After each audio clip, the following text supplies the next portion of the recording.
Tonight, we enter the low light of ancient Mesopotamia, where a small clay tablet, baked hard by accident and buried by time, appears from the dust.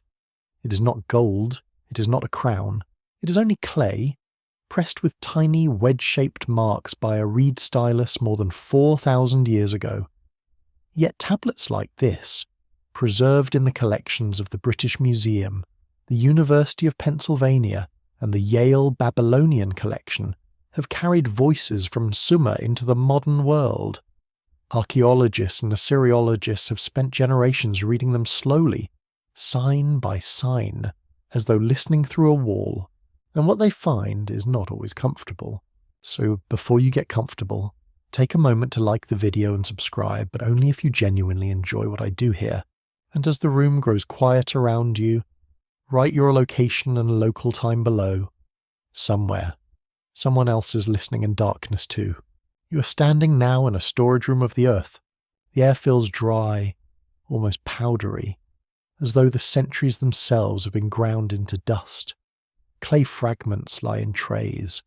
Some are smooth as bone, others are broken at the edges, with lines of writing vanishing into cracks.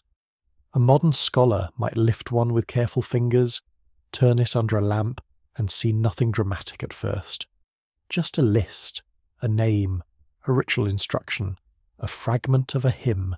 But then, between ordinary words, the tablet seems to bend toward the forbidden. It speaks of the dead, not death as a single ending, not death as a soft disappearance, but death as a movement, a passage, a transfer from warmth into something colder, stranger, and more structured than simple oblivion. In Sumerian thought, the world of the dead was not imagined as a bright paradise waiting above the clouds. It lay below. It waited underneath cities, fields, canals, and temple floors. The living walked over it every day, which is a wonderfully unsettling thought for bedtime, gentle, perhaps, but unsettling.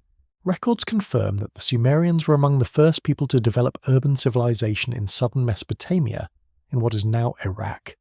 Their cities, including Ur, Uruk, Lagash, and Nippur, rose from river mud and human labour. Scholars at major universities have long studied how their writing system preserved administration, myth, ritual, and law. That is the mainstream fact, plain and firm as sun-baked brick. But the quirkier tidbit waits beside it. Some ancient Mesopotamians believed that if the dead were neglected, they might grow restless. A ghost without proper offerings could drift too close to the living. It might trouble a house, disturb sleep, or cling to a family like cold mist under a door. You can almost hear the nervous laugh of an ancient homeowner explaining the noise at midnight. Probably the wind. Probably a reed mat shift somewhere. Your mind drifts closer to the tablet. The marks are small, but they carry a heavy silence. They tell of a boundary between life and death, and of those who crossed it. Yet in certain texts, the language becomes cautious. The descriptions grow spare. The scribes name places and powers, but they do not always linger. They describe the underworld, but often with a kind of restraint, as though too much detail might invite attention from the place being described. Some specialists still debate how literally ordinary Sumerians imagined these stories.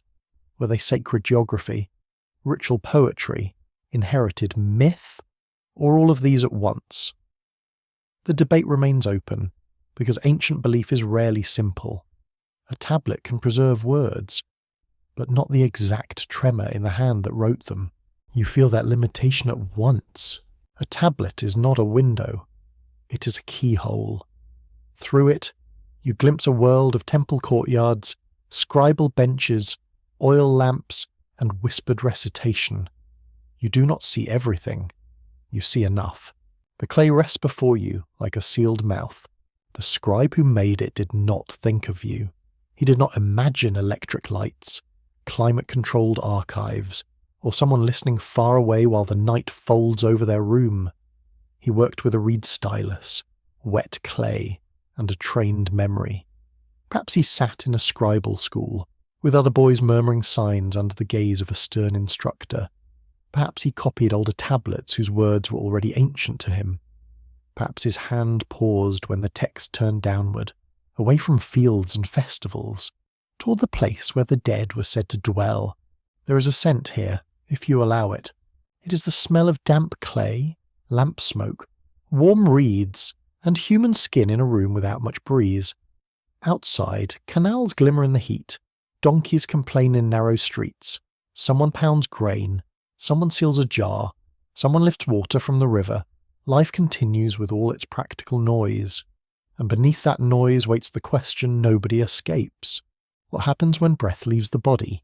The Sumerian answer was not one answer. It was a collection of images, duties, fears, and ritual habits. The dead descended.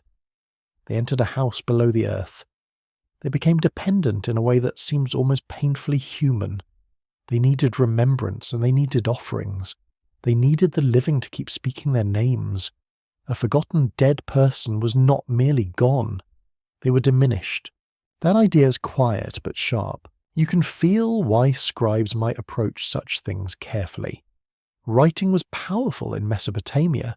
A written name could preserve a person. A written curse could threaten them. A written ritual could guide action in the unseen world. Clay was not just an object. It was memory made durable. Once marked and dried, it could outlast kings, walls, and storms. The tablet became a small survival machine, and perhaps also a small danger. Not all knowledge feels safe. In the oldest myths, gods descend and return with difficulty. Messengers pass between realms. Dreams carry warnings. The dead speak, but never casually. The underworld is not shown as a place for curiosity. It is a place of rule, a place with gates, attendants, decrees, and an atmosphere of finality. No one strolls through it for entertainment, except perhaps a modern narrator with poor judgment and a soft voice. Still, the ancient scribes copied the stories. That is the first mystery. If the realm of the dead was feared, why preserve its map at all? Why set down hymns, laments, and tales that pointed toward the cold country below? Perhaps because fear itself needed order. Perhaps because the living could endure death more easily when it had names, doors, officials, and rituals. Perhaps because silence was worse. The tablet beneath the dust does not answer fully. It offers fragments. A goddess descends. A dead king receives offerings. A ghost complains of thirst. A ritual specialist addresses what cannot be seen.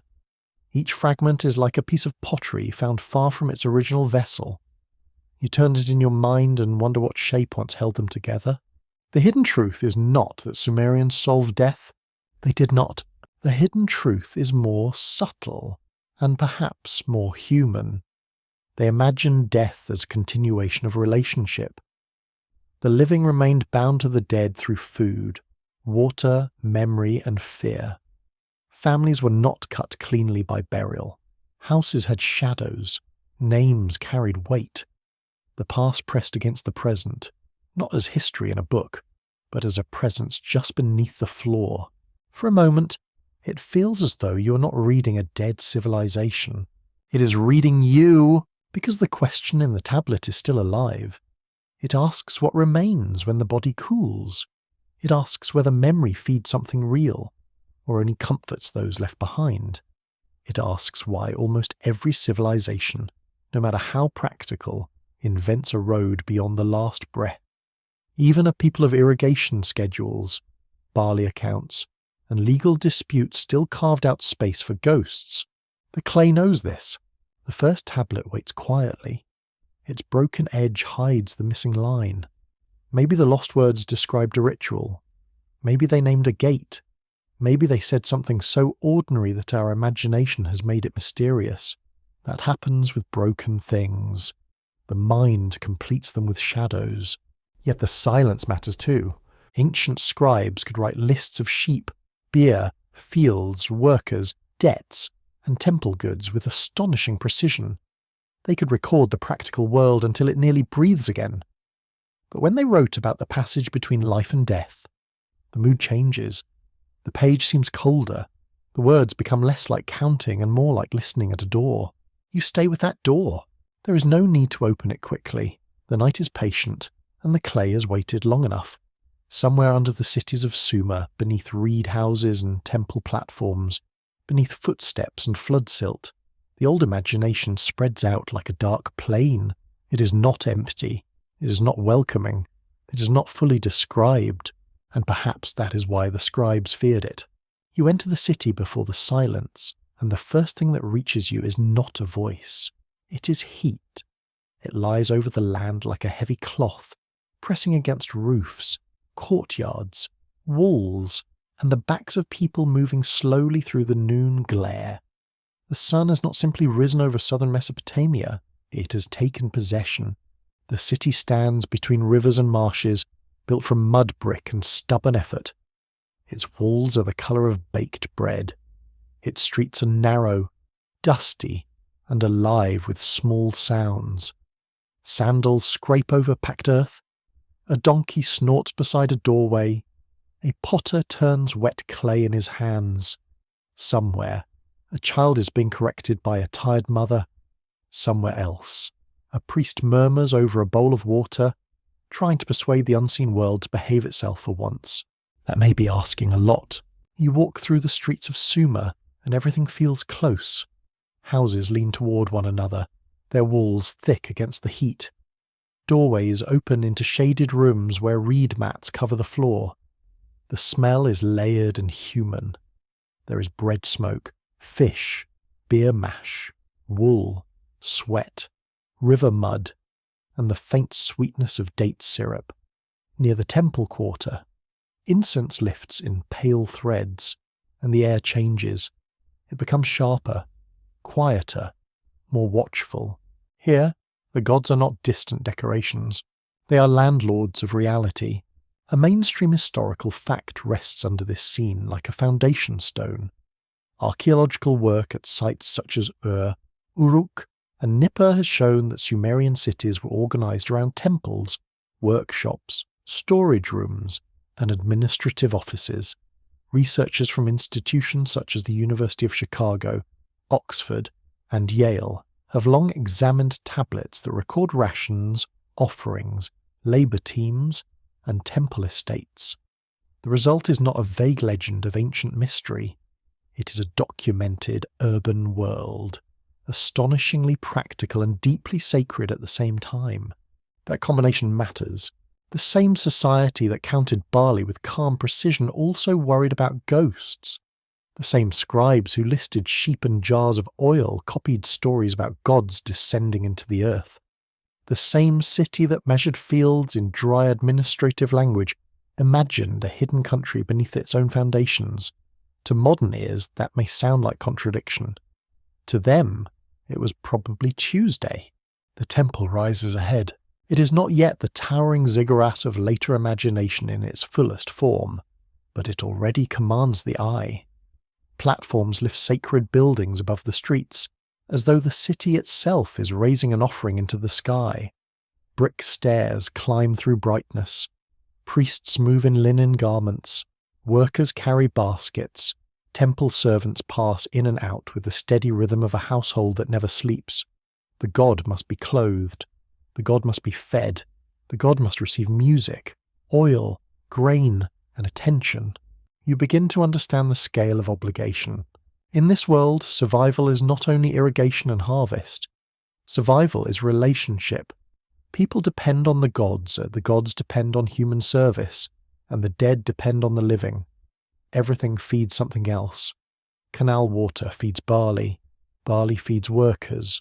Workers feed temples. Temples feed divine presence. Families feed ancestors with offerings, remembrance, and care. Nothing is truly separate. The city breathes through exchanges. You pass a courtyard where scribal students sit with tablets on their laps. Their hands are stained with clay. Their backs ache. Their teacher's patience, one suspects, has died several times already this morning. The students practice signs by repetition, pressing each wedge into wet clay. At first, they copy simple lists: trees, birds, fish, professions, vessels, gods, cities. The world becomes knowable by being named. Then the list becomes stranger. There are names of spirits, names of diseases, names of divine messengers, names of offerings made for those no longer among the living. The scribal school is not only a place of literacy, it is a gatehouse of memory. Here, young minds learn that writing does not merely describe the world. It preserves the order that keeps the world from slipping into confusion. A quirky detail flickers in the corner of this ancient room. Mesopotamian students sometimes copied humorous or insulting school texts, including complaints about lazy pupils, strict teachers, and miserable lessons. Even in the shadow of temples, children still found ways to be disappointing. Civilization may change its clothing, but homework remains undefeated. Yet the laughter fades near certain themes. The dead are not treated as a joke. A dead person is not simply a body placed away from sight. The dead belong to a continuing social field. In many Mesopotamian homes, burials could be placed beneath floors or near domestic spaces, creating a physical closeness between households and ancestors. Not every burial follows the same pattern, and scholars still discuss how practices differed by city, period, family status, and local tradition. Still, the closeness is striking. The dead are not always far away. They are underfoot. Imagine sleeping above them. Imagine grinding grain in the morning while a parent, grandparent, or child rests below the clay surface of the room. This is not horror in the loud sense. It is intimacy made permanent. The house contains memory in its very ground. You live above the past. You cook above grief. You laugh above names that must not be forgotten. The city teaches you that death is domestic, beyond the walls, or the rivers shape every thought. The Tigris and Euphrates do not behave like gentle symbols in a poem. They flood, shift, silt, nourish, and threaten. Canals require cleaning.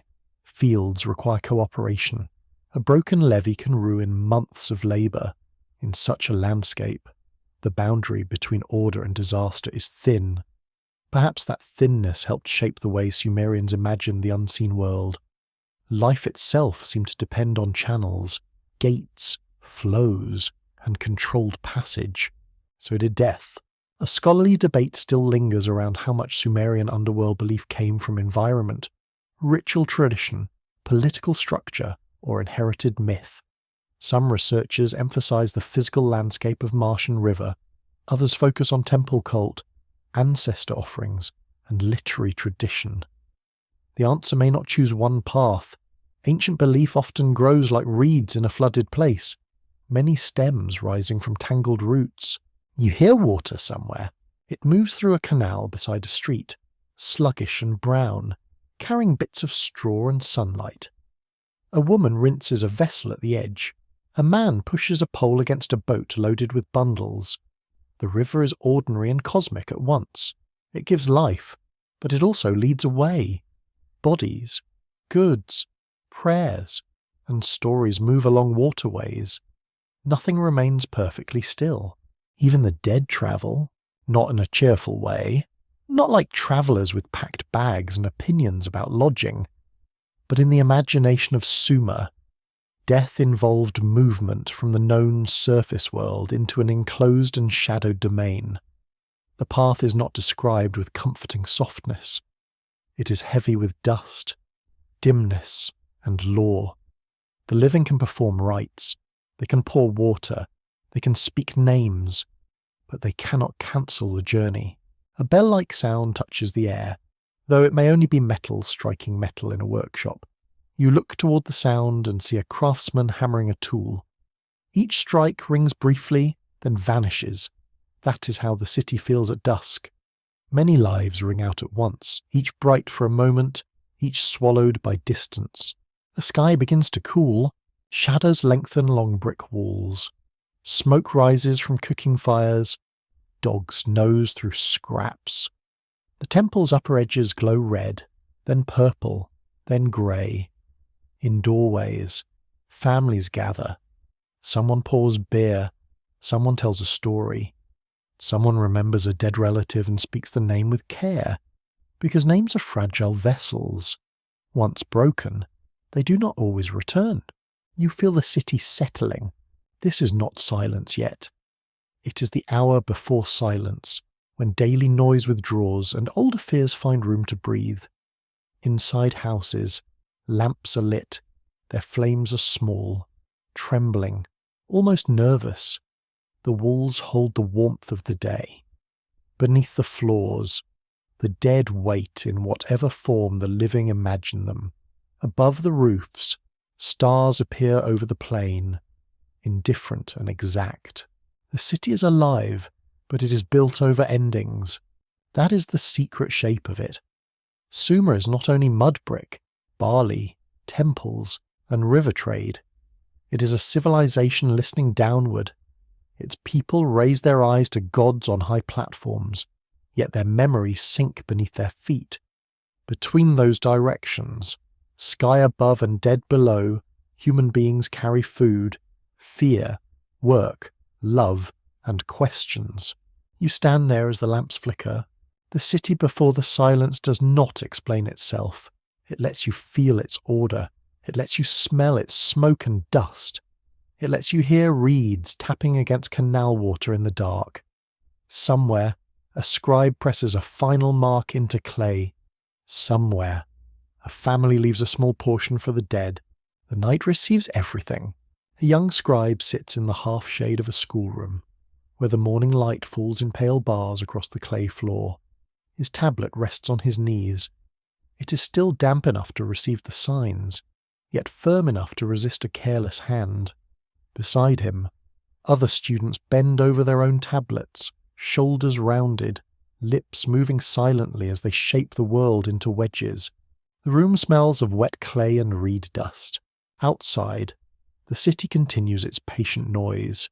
Goats bleat, a cartwheel complains, somewhere near the temple wall. Workers argue about something that seems important to them and meaningless to history. Inside the schoolroom, the teacher watches like a man who has seen every possible form of youthful stupidity and expects several more before noon. You can almost pity the students. They learn by copying. They copy lists, phrases, hymns, prayers, legal formulas, and old stories. Each sign must be angled correctly. Each line must fit the space. A tablet is small, and mistakes are stubborn. If the clay dries badly, the error remains with a confidence it has not earned.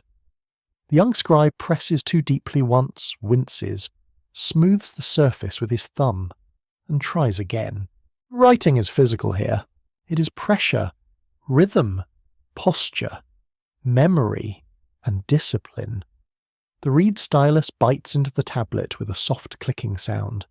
A line of signs forms, not as ink floating on a page, but as wounds in clay. That is the strange beauty of cuneiform. Meaning is created by making small injuries that survive. The lesson begins harmlessly. The teacher recites words connected to fields, grain, storage rooms, and tools. The students repeat them. Their voices are low and uneven. The young scribe knows some signs well and fears others. He has learned that writing can build a life. A skilled scribe may serve a temple, palace, merchant house, or estate. He may calculate rations, record judgments, seal agreements, and send messages across distances. He may become useful, which in any age is nearly a miracle. A mainstream fact supports this quiet ambition. The Scribal schools of ancient Mesopotamia trained students through repeated copying of lexical lists, model contracts, proverbs, hymns, and literary works. Scholars connected with institutions such as Yale, Oxford, and the University of Chicago have studied school tablets showing corrections, exercises, and teacherly discipline. These tablets reveal a world where literacy was specialized, demanding, and socially powerful. But the tablet today is not only practical. Near the teacher's elbow lies an older copy, darker and harder than the student's fresh clay. Its surface is crowded with signs. The edges are worn smooth by hands long gone. The young scribe notices how the teacher touches it differently. Not fearfully, perhaps. That would be too easy. Carefully is the better word. Carefully, as one touches a sleeping animal. The class grows quieter. The text concerns the dead. No one announces this as a grand revelation. Ancient classrooms do not need theatrical music.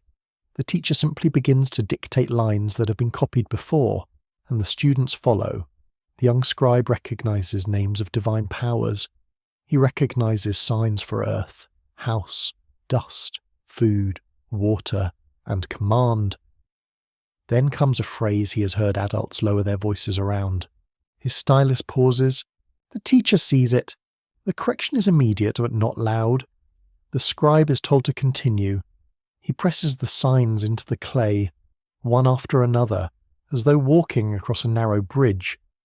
In the text, the dead are not drifting freely through empty darkness. They belong somewhere. They enter a place with order. The place has rules, inhabitants, and boundaries. It is not described with the warmth of a family courtyard. It is described as something older than comfort. The young scribe copies what is allowed. He does not ask what is missing. That may be the first education. Not every silence is ignorance. Some silences are preserved with great care. The teacher knows where to slow down, where to correct a sign, where to leave a damaged phrase alone rather than guess too boldly. The ancient copy itself contains gaps. A broken edge has removed several words. Another line is smudged. Maybe the lost wording was ordinary. Maybe it named a passage between breath and shadow. The uncertainty sits there like a sealed jar. A quirky tidbit slips through this seriousness. Some Mesopotamian school compositions portray students complaining about beatings, hunger, exhaustion, and demanding teachers. One text even shows a student trying to improve his school situation through gifts and polite flattery. Apparently, the ancient path to academic success sometimes involves snacks and diplomacy. Humanity does not change as much as it pretends, yet jokes cannot loosen this moment for long. The young scribe's tablet now carries signs linked to the realm below. He feels no thunder, no sudden curse, no hand rising from the floor. The danger is subtler. The danger lies in knowledge becoming too clear. A name can summon attention. A ritual phrase can cross a boundary. A written description can make an unseen structure feel near enough to touch. In Mesopotamia, words do things. They do not merely sit politely. A curse written on clay can threaten a thief. A seal impression can prove authority. A ritual incantation can address illness, ghosts, or divine anger. A royal inscription can declare a king's relationship with the gods. Writing belongs to power because it fixes speech into matter. The spoken word vanishes into air. The written word stays behind and waits. The teacher understands this.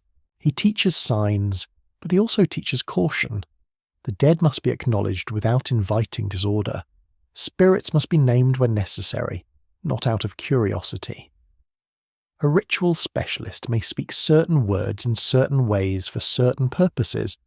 A student, however, is still a student.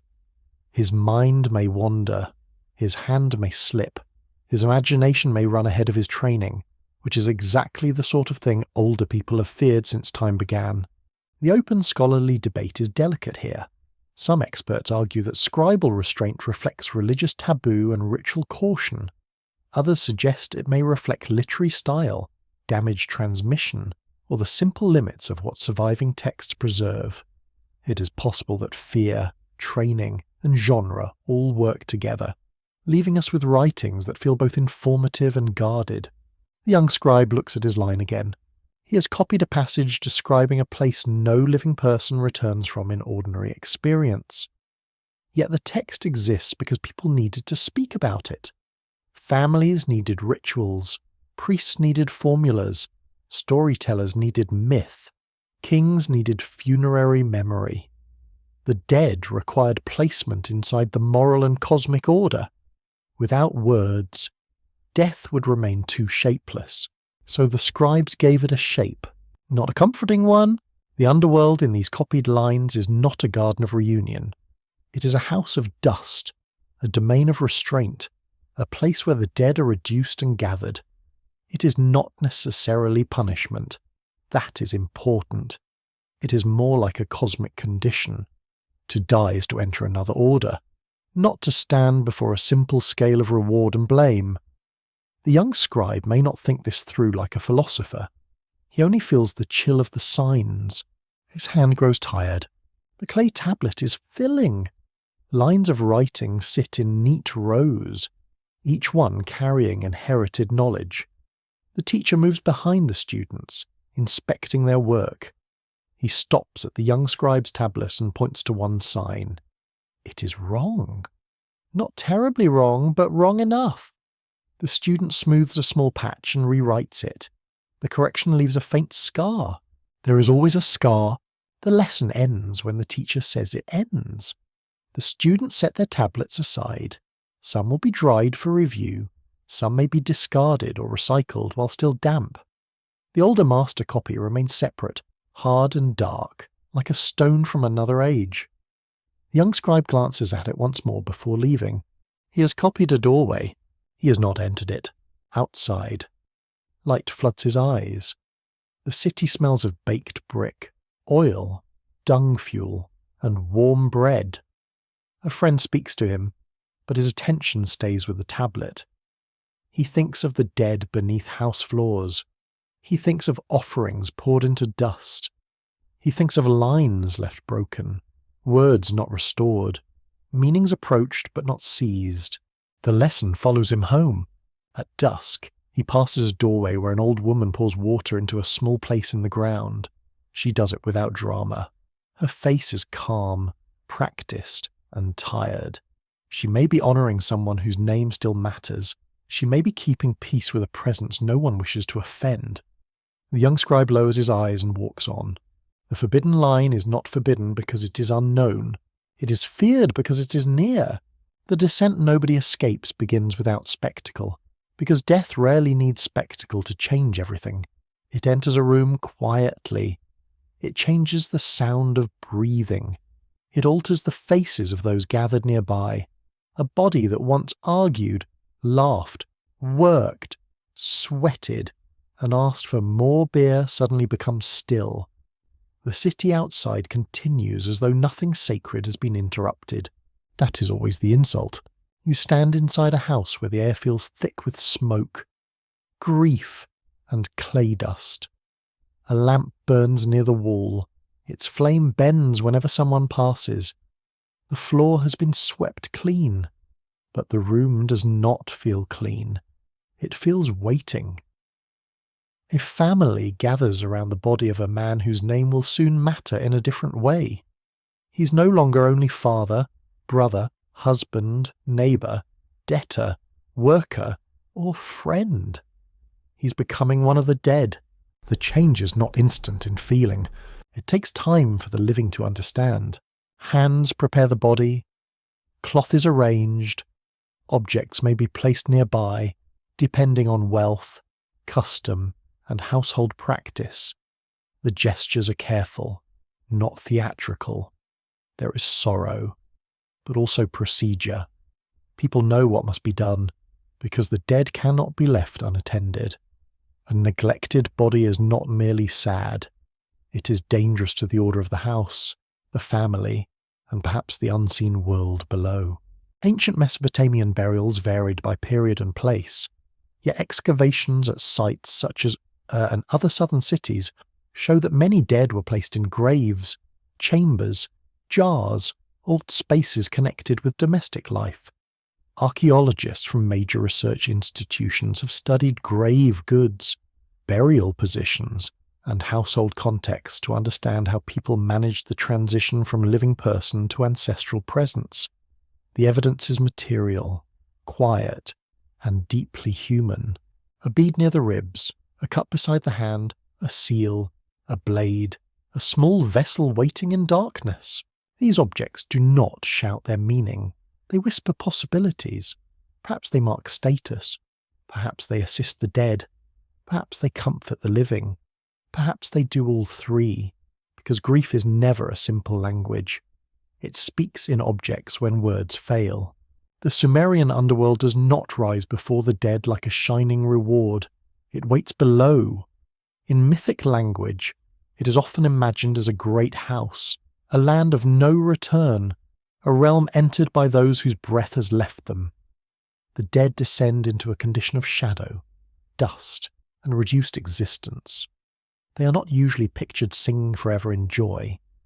They are not usually judged into bliss or torment in the later familiar sense. They go where the dead go. That is the hard part. Everyone goes. Kings go there. Farmers go there. Musicians, weavers, merchants, temple women, scribes, and children go there. The strong go there after believing strength was a kind of argument. The beautiful go there after discovering beauty had no treaty with time. Even those favoured by gods cannot ignore the downward road forever. The underworld is not impressed by resumes, which is rude but consistent. A fringe tidbit appears in the shadows of interpretation. Some modern writers have imagined the Sumerian underworld as a literal hidden region, a cavern system, or even a memory of some lost subterranean world. That is not the careful, scholarly view, but it shows how powerfully these texts affect the imagination. When a culture describes gates, keepers, dust, and a house below, the mind begins digging whether it should or not. You feel that digging inside yourself. The room darkens as the burial preparations continue. A low murmur passes among relatives. Someone brings water, someone brings bread. Someone remembers a phrase spoken years ago and begins to weep, not because the phrase was important, but because it was ordinary. Ordinary things become unbearable when the speaker is gone. In Sumerian thought, the dead did not simply float into private nothingness. They entered a social afterlife of dependence, memory, and ritual attention. The living could pour water and offer food. The dead could receive, lack, bless, trouble, or be troubled. The boundary between household and underworld was not sealed in the modern emotional sense. It had ritual openings, and through those openings moved obligation. You kneel near the floor. The clay feels cool against your palm. Below, in imagination, lies the road of descent. It is not shown as a bright tunnel.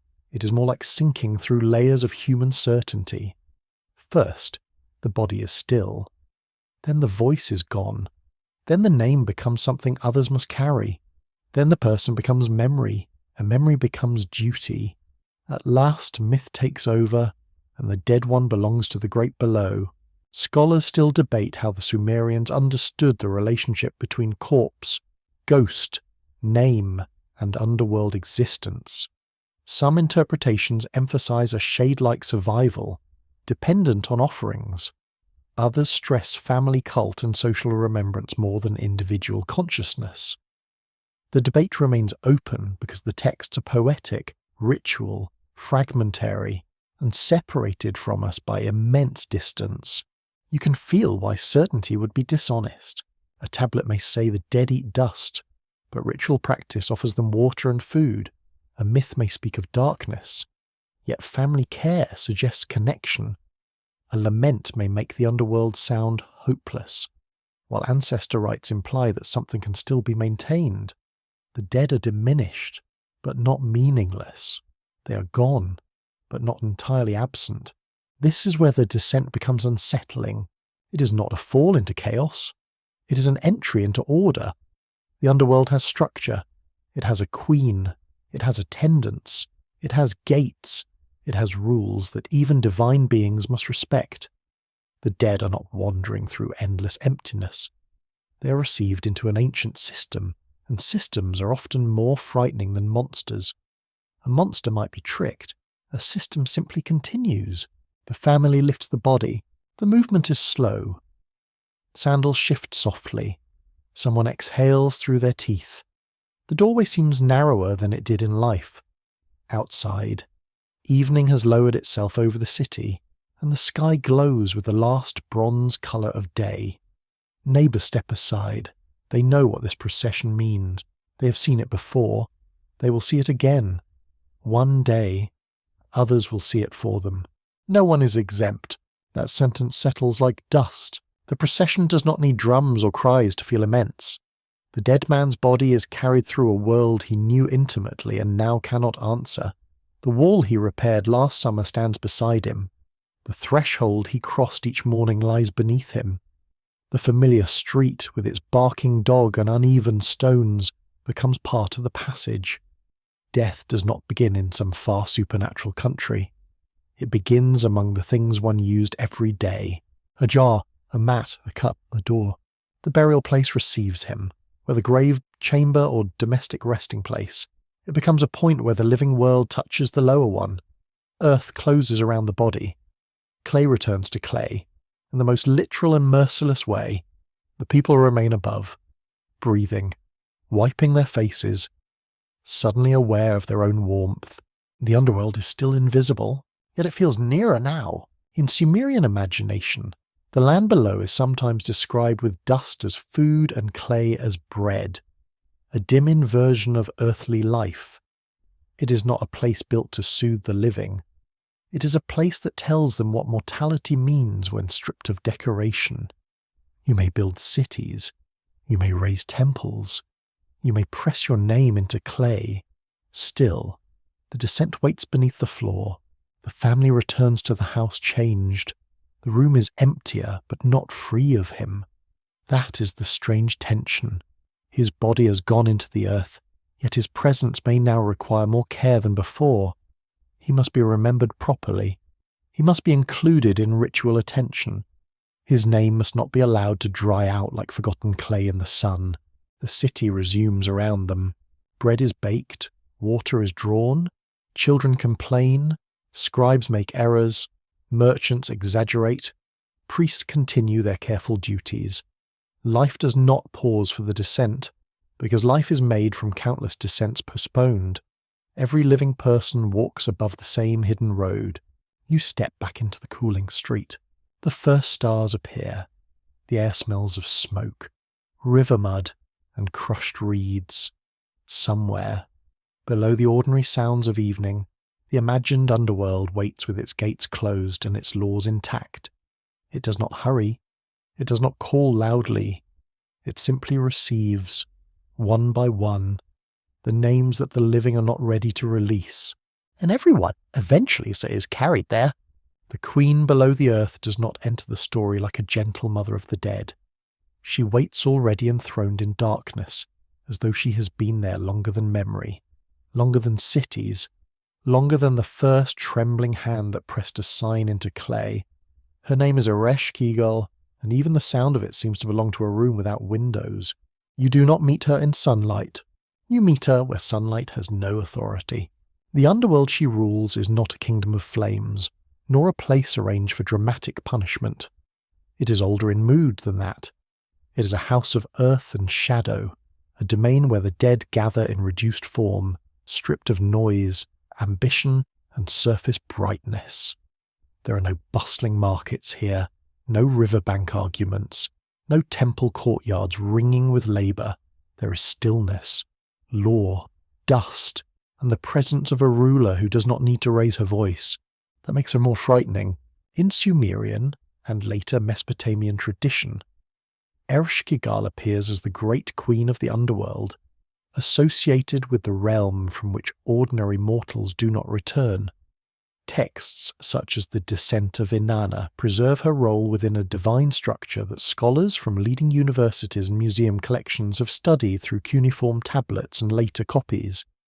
The historical fact is steady Mesopotamian religion gave the underworld not only a location, but a sovereign. A realm with a ruler is never merely emptiness. You picture her hall as the ancient imagination may have shaped it.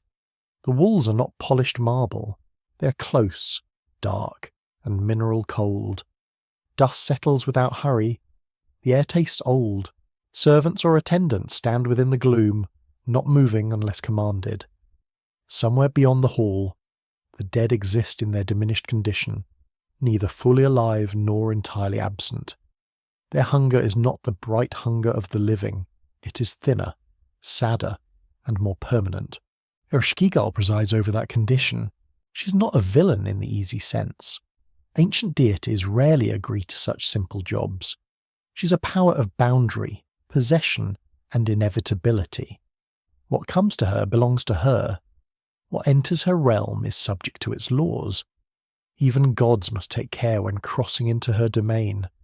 That detail matters because it places the underworld beyond casual divine privilege. The lower world is not a hallway the gods may wander through for amusement.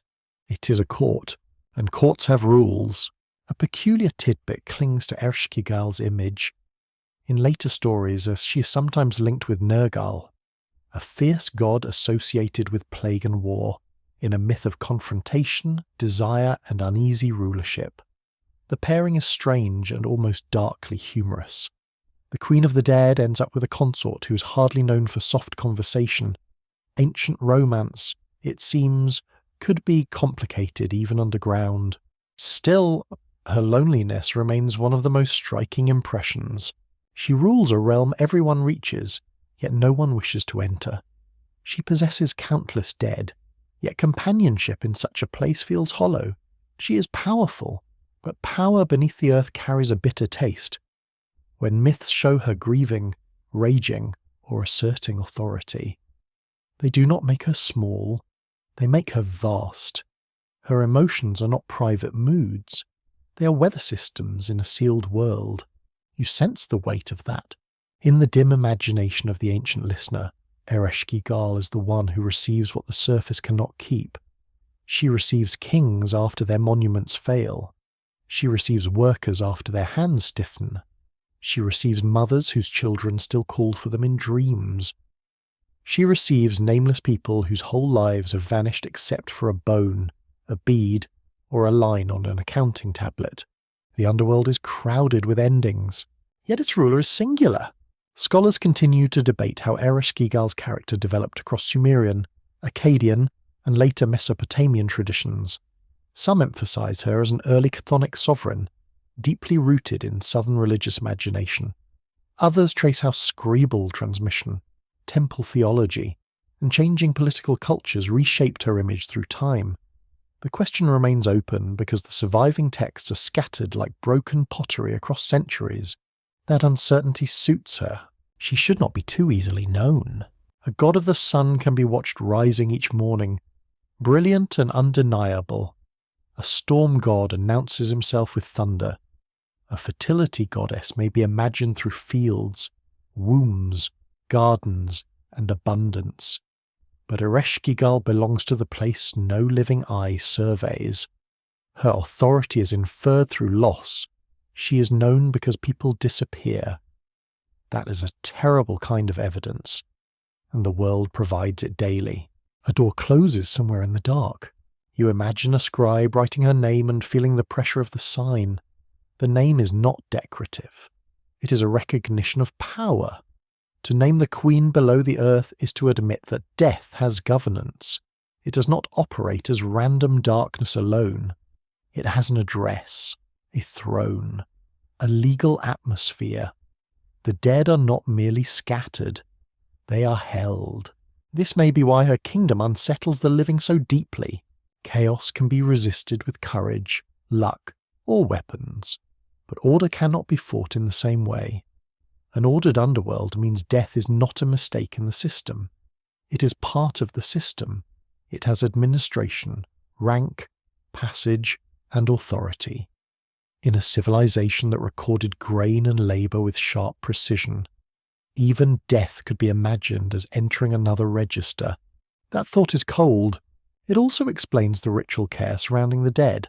If a person enters a ruled realm, then relationship with that realm must be managed. Offerings are not casual sentiment. They are participation in a cosmic arrangement.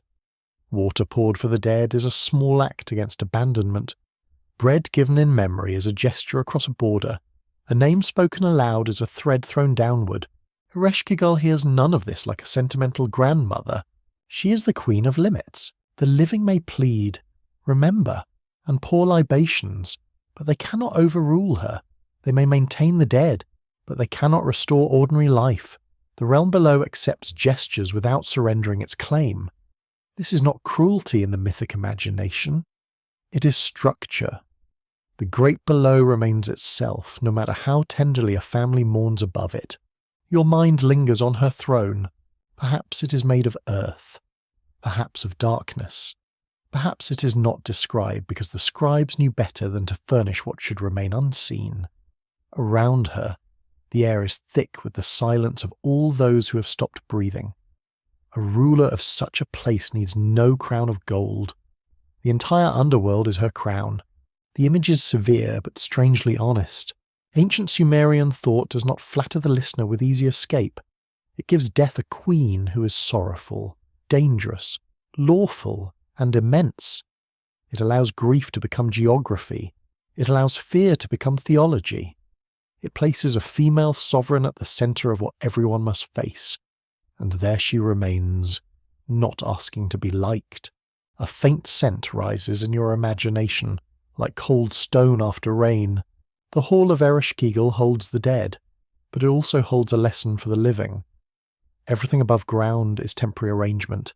A house can stand for generations, but not forever. A king can command armies, but not forever. A scribe can press signs into clay, but even his hand must one day fall still. Beneath them all waits the queen whose patience is perfect. She does not chase, she receives, and in that receiving, the ancient world recognized a truth that feels almost too quiet to bear. Death is not only an event at the end of life, it is a power woven through the structure of reality, a dark counterpart to birth, harvest, rule, memory, and name. The Sumerians did not need to make it loud. They gave it a throne below the earth. There, Ereshkigal waits in her still court, not as a monster, not as comfort, as the keeper of the place where all roads, however bright at the beginning, eventually descend into dust, silence, and the law of the great below. At the edge of the 7 gates, power begins to loosen. You find yourself beneath a sky that no longer feels like sky. Standing before the entrance to the great below, the air is dry and close. It carries no bird song, no market noise, no chatter from courtyards, no water slap against reeds. There is only the sensation of a threshold waiting to be crossed, and beyond it, a silence that has learned every human name. Inanna comes to this place with intention. She is not a mortal dragged unwillingly from a sick bed.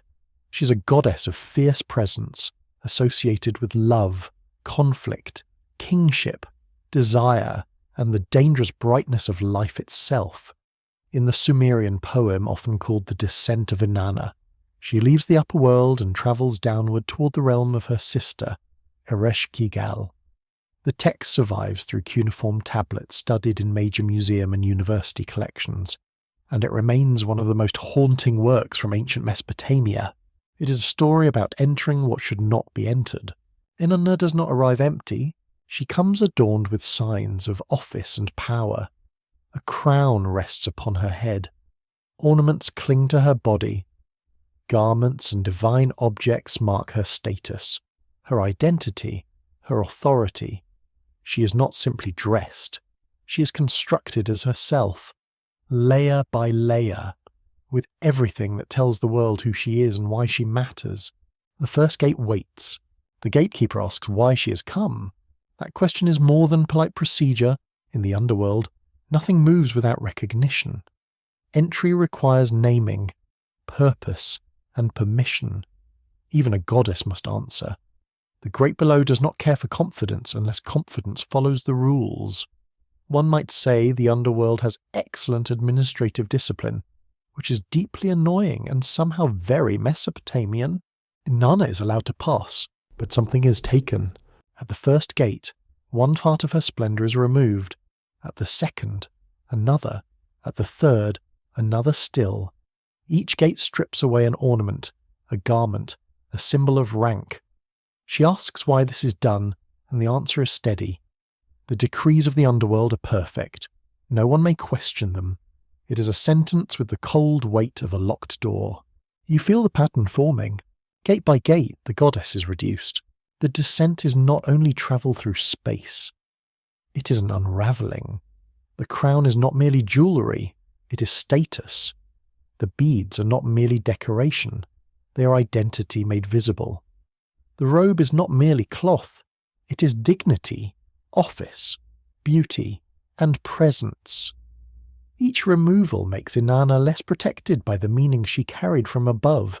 This is the genius of the story. Death does not simply take breath, it removes context.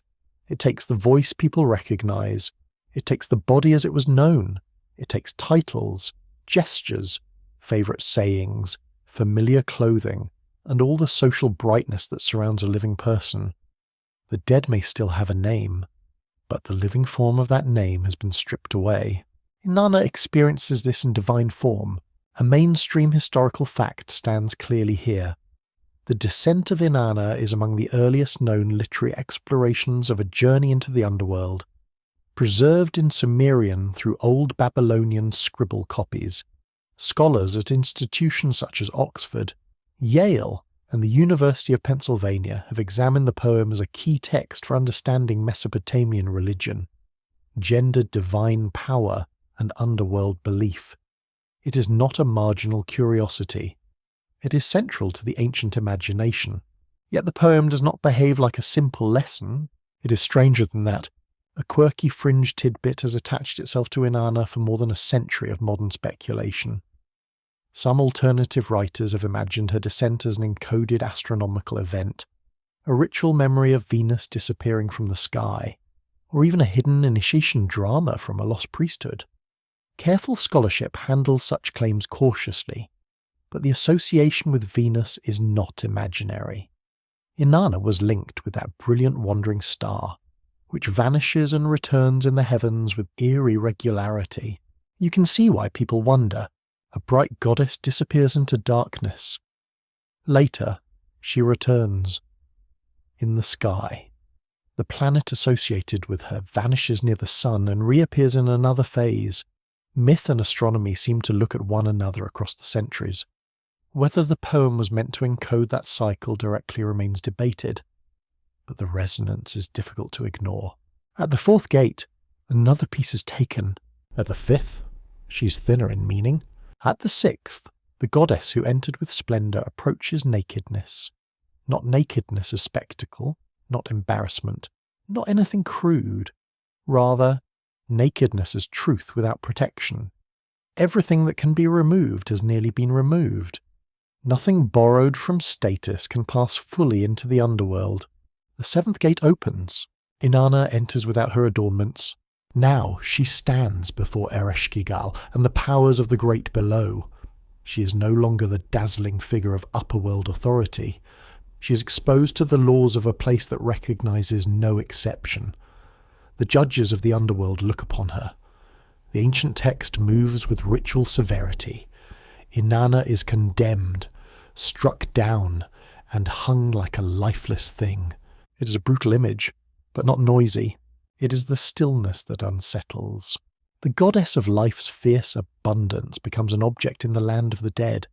The one associated with desire, fertility, and battle cannot simply charm her way out. Her force has met a deeper order. The underworld is not defeated by brightness. It absorbs it. That may be the story's quiet terror. You may wonder why ancient scribes kept copying such a tale. Perhaps because it explained a truth that ordinary language could not hold. Everyone is stripped at the gate. The farmer leaves his field. The queen leaves her ornaments. The warrior leaves his strength. The singer leaves the breath that made song possible. The scribe leaves the hand that wrote. Even a goddess, in this poem, must surrender what identified her above. The scholarly debate grows especially rich around this point. Some researchers interpret the 7 gates as a ritual pattern of initiation, while others read them as a literary image of death's reduction of status and identity.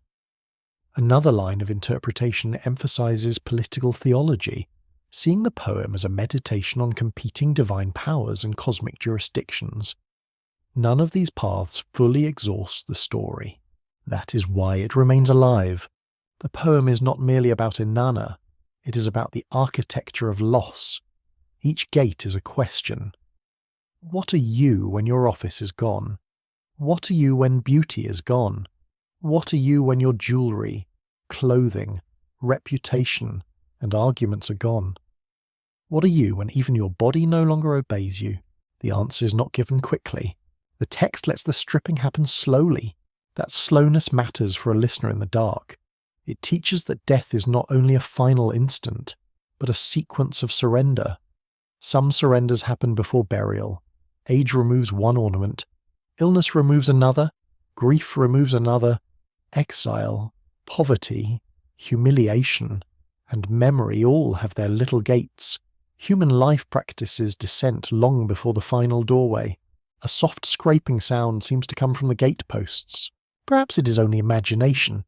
Inanna's passage also reveals the underworld as a system of controlled thresholds. It is not a hole in the ground. It is a realm with procedures. The gatekeeper reports to the queen. The gates open one by one. The decrees are recited. The divine visitor is processed through law. This bureaucratic underworld may feel oddly familiar to anyone who has ever stood in a line holding the wrong form. Even eternity requires paperwork. The gentle absurdity does not weaken the darkness, it sharpens it. Sumerian myth places cosmic terror inside ordered process, as if to say the universe is not chaotic, but that order itself may be merciless. A gate opens because the rule says it opens. A garment is removed because the rule says it must be removed. A goddess falls because the law below does not flatter anyone. You stand with that thought. The 7 gates are more than architecture. They are a slow undoing of illusion. At each one, Inanna becomes less what she appeared to be, and more what the underworld can claim. Her descent reveals that identity, so solid above ground. Maybe a garment worn for a season, precious, meaningful, beautiful, but still removable. The final chamber is silent. In that silence, the poem becomes almost tender in its severity. It tells you that every life gathers ornaments. Some are visible, like rings, robes, scars, and titles. Others are hidden, like pride, longing, resentment, talent, memory, and love. You carry them through the bright world, and they become you. Then the gates begin. One by one, something is asked back. Inanna's descent does not end the mystery.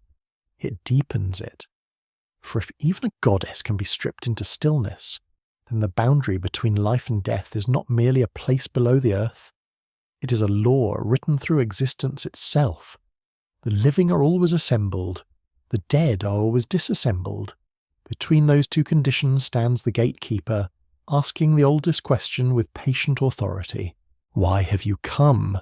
The dead who remember hunger are not imagined as distant abstractions. They are close enough to need care, close enough to be wounded by neglect, and close enough to trouble the dreams of those who forget them. In the low rooms of ancient Mesopotamia, death does not make a person independent. It makes them dependent in a new and unsettling way. You stand beside a family hearth at dusk. The light is weak and amber. Smoke gathers under the ceiling before slipping through an opening above. The smell of barley bread mixes with oil, dust, and the sour sweetness of beer. A woman kneels near a small prepared place in the floor, holding a cup with both hands. Her movements are calm because she's done this many times. Calm does not mean casual. She pours water for the dead. The liquid darkens the earth and vanishes. To modern eyes, it may seem symbolic. To the ancient household, it is more than that. The dead are believed to need offerings, especially water, food, and remembrance. Without them, their condition below may become harsher. They may grow thirsty. They may become restless. They may linger at the edges of family life, no longer fully welcomed, yet not safely distant either. That is an uncomfortable arrangement. A mainstream historical fact rests in the ritual evidence. Mesopotamian texts refer to offerings for deceased family members, and archaeological finds from graves often include vessels, food-related objects, and burial goods. Scholars at institutions such as the University of Pennsylvania Yale and the University of Chicago have studied these practices as part of the household religion and ancestor care. The dead belong not only to myth, but to the daily responsibilities of families. You watch the woman set the cup down. Her hand remains still for a moment. Perhaps she's thinking of her father, perhaps a child, perhaps a husband whose sandals still hang near the wall, because no one has had the courage to move them. The offering is modest. No procession fills the street. No king announces it with trumpets. A little water enters the ground, and a name is spoken softly, yet within that small act, an entire cosmos is being held together.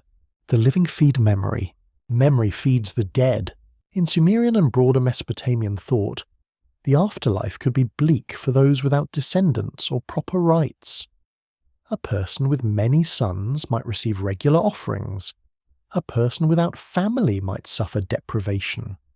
This belief turns social connection into a spiritual resource. It also reveals a sharp ancient anxiety. To die is one fear, to be forgotten is another. The second may be worse. You feel the room grow quieter around that thought. The family has gathered for an ordinary meal, yet one portion belongs elsewhere. A bowl is placed aside, a little bread is broken, a sip is offered.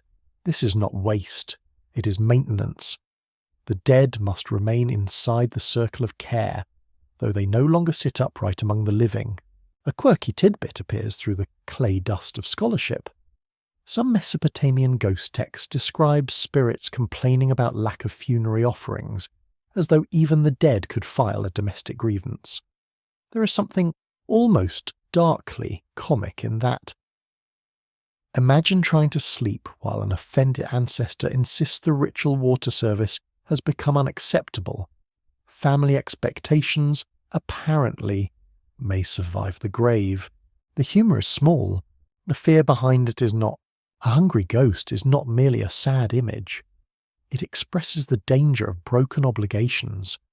If the dead depend on the living, then neglect becomes a moral failure with spiritual consequences. A family that forgets its dead might invite disturbance. A house that refuses memory might become porous, letting grief return in stranger forms. Dreams, illness, bad luck, and unexplained noises could all become signs of a relationship gone wrong. This does not mean every creaking beam was a ghost. Even ancient people understood ordinary causes. But the world was read with more layers. A sudden sickness might have a bodily cause and a spiritual cause. A troubling dream might come from memory. A god, a ghost, or a guilty conscience wearing ceremonial robes. The ancient mind did not always divide these categories the way a modern textbook does. Life was braided from visible and invisible strands. The scholarly debate remains active around ancestor cult in early Mesopotamia. Some researchers emphasize household offerings as evidence of ongoing family relationships with the dead. Others caution that the texts often come from elite or scrubble contexts, making it difficult to know how every community practiced. A careful view allows variety. Grief, ritual, and social status were never identical in every home. You step into another house. Here, the family is wealthier. The doorway is broader. The storage jars are larger. A seal hangs from a cord near a shelf. Their dead may have a more elaborate resting place, more regular offerings, perhaps a better chance of being named in rituals. Even in death, inequality lingers. The poor do not become rich simply by descending below. A person neglected in life may be neglected in death too. That is the sorrowful logic, yet tenderness still survives. A poor family can remember with water, words, and small gestures. A widow can touch the floor and whisper. A son can pour a little beer. A daughter can keep a name alive even when formal records ignore it. The underworld may be dusty, but memory gives the dead a thin stream running through it. Not enough to restore life. Enough to resist complete abandonment. The dead remember hunger because the living remember feeding. This idea changes the meaning of food. Bread is not just bread. It is social continuity. Water is not just water. It is a bridge. Beer is not merely comfort. though one suspects it did excellent work in that department. It is an offering that extends hospitality beyond the border of breathing. The table becomes a meeting point between the house and the earth. You hear a vessel being filled. The sound is soft and hollow. In a land of irrigation, thirst is more than discomfort. It is an image of disaster. Canals make fields possible. Water turns seed into harvest. To imagine the dead lacking water is to imagine them cut off from the principle of life itself. So the living poor, they cannot reverse death, but they can send a gesture downward, liquid, cool, and brief. The act is humble enough to be believable. Great myths speak of goddesses, gates, and rulers below. Household rituals speak of cups and names. Both belong to the same world. The cosmic and the domestic touch each other at the floor. A child watching the ritual may not understand theology, but the memory of the gesture will remain.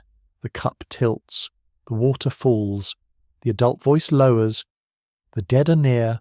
That lesson enters the body. Generations learn it without needing formal explanation. You care for the dead because others cared before you. You speak the names because silence is dangerous. You pour because the dry earth accepts. And perhaps someone beneath receives. Perhaps. Ancient religion often lives in that word. Perhaps the offering reaches. Perhaps the ghost is calmed. Perhaps the family remains whole. The city outside settles into night. Lamps glow behind reed screens. Dogs move between refuse heaps. Somewhere, music rises from a courtyard, thin and sweet.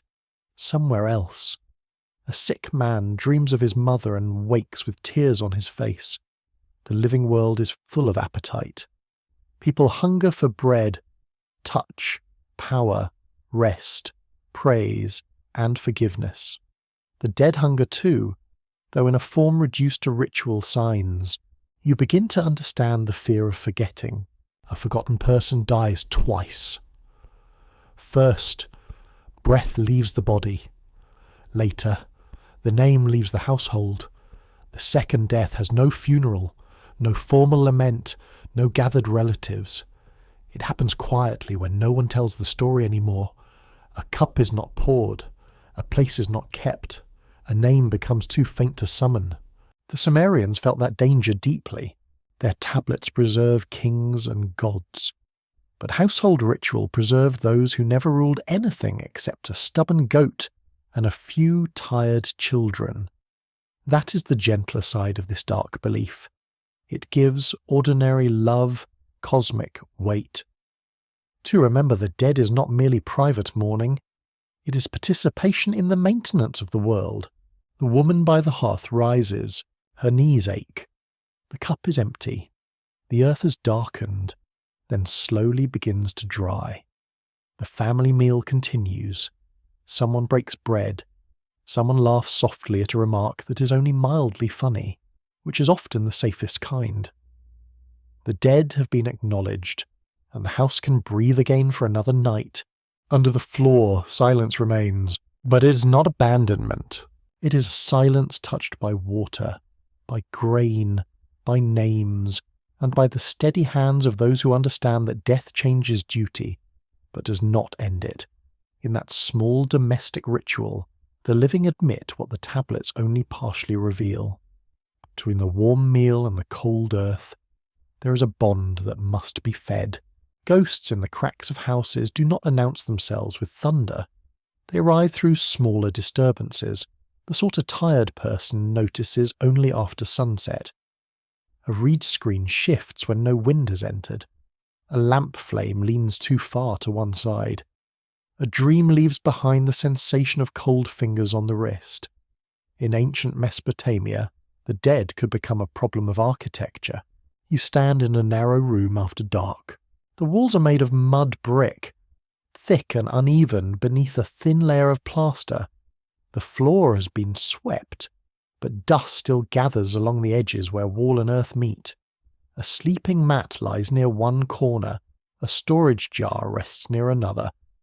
The room is ordinary, almost dull, and that is exactly why it feels unsettling. Strange things become more frightening when they happen in familiar places. A child hears a scratch inside the wall. The mother tells him it is nothing. Perhaps it is nothing. Perhaps it is a lizard, a beetle, a settling brick, or the endless tiny movement of a house made from earth returning to earth. Yet the old mind of the household begins its quiet work. Was someone buried improperly? Was a name forgotten? Was an offering missed? Did a restless dead person slip too close to the living? The question lingers without invitation. Mesopotamian texts preserve rituals and incantations meant to address ghosts, especially those believed to cause illness, fear, nightmares, or household disturbance. Learned specialists use spoken formulas, offerings, figurines, water, and gestures to send troublesome spirits away or restore order. Scholars from major universities and museum collections have studied these materials as evidence of a culture where the invisible was managed through practiced ritual knowledge. The ghost was not always evil. That matters. A ghost could be needy, angry, neglected, confused, or wronged. It might be the spirit of someone without proper burial. It might be a family member deprived of offerings.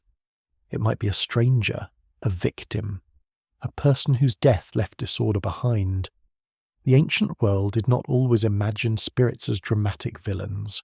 Often, they were more like unresolved claims pressing against the living. Unfinished business has a long afterlife. You move closer to the wall and place your palm against it. The surface is cool now, though it held the day's heat for hours. Beneath your hand, the clay feels slightly rough, marked by tiny cracks. Houses in Sumer were not sealed machines.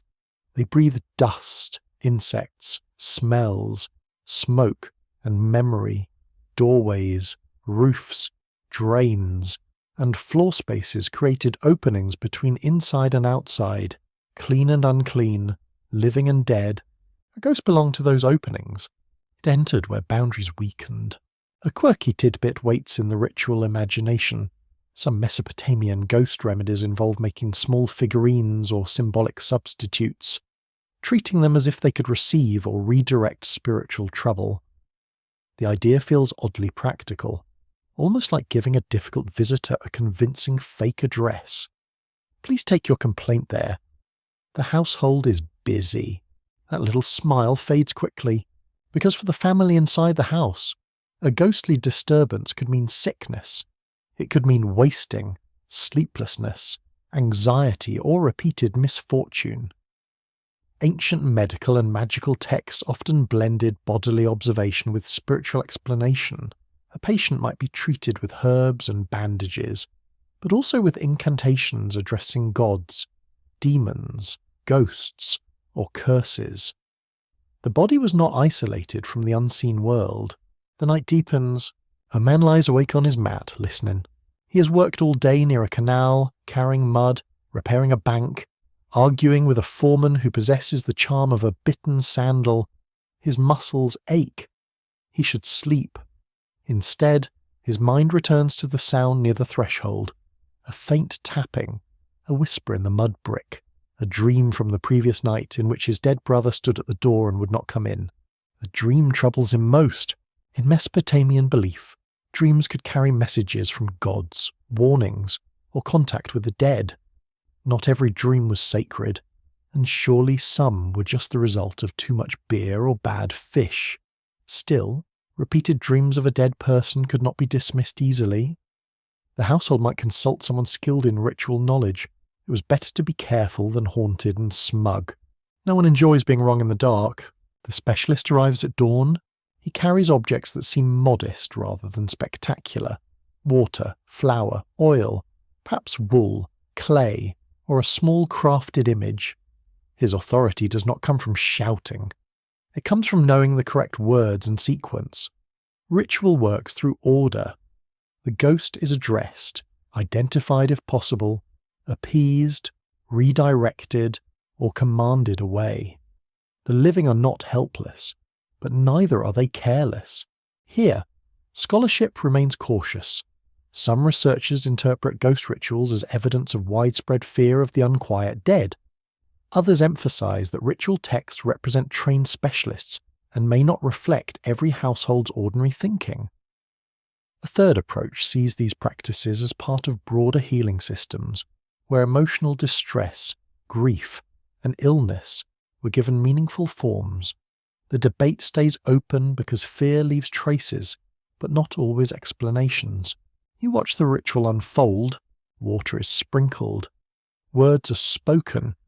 The name of a god may be invoked as authority, the ghost.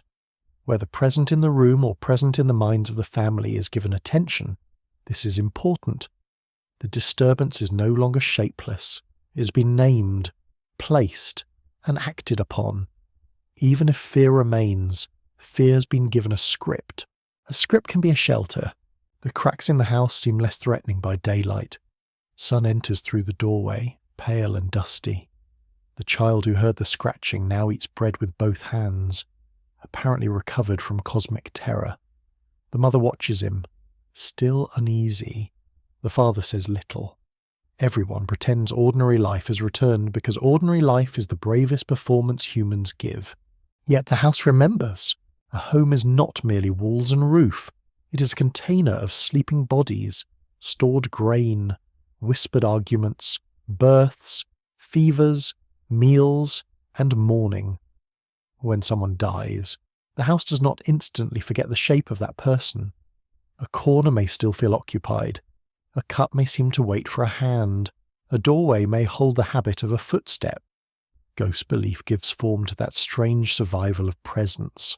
Perhaps that is why it endured. It explained both fear and love. A ghost could be terrifying because the dead should remain below. A ghost could be heartbreaking because the dead were once held above. The same figure might be both threat and memory. That is what makes the Mesopotamian imagination so human. It does not divide grief neatly from danger. It allows sorrow to have teeth. You step into the courtyard. Morning has warmed the bricks. A woman sweeps dust toward the street. Someone laughs beyond the wall.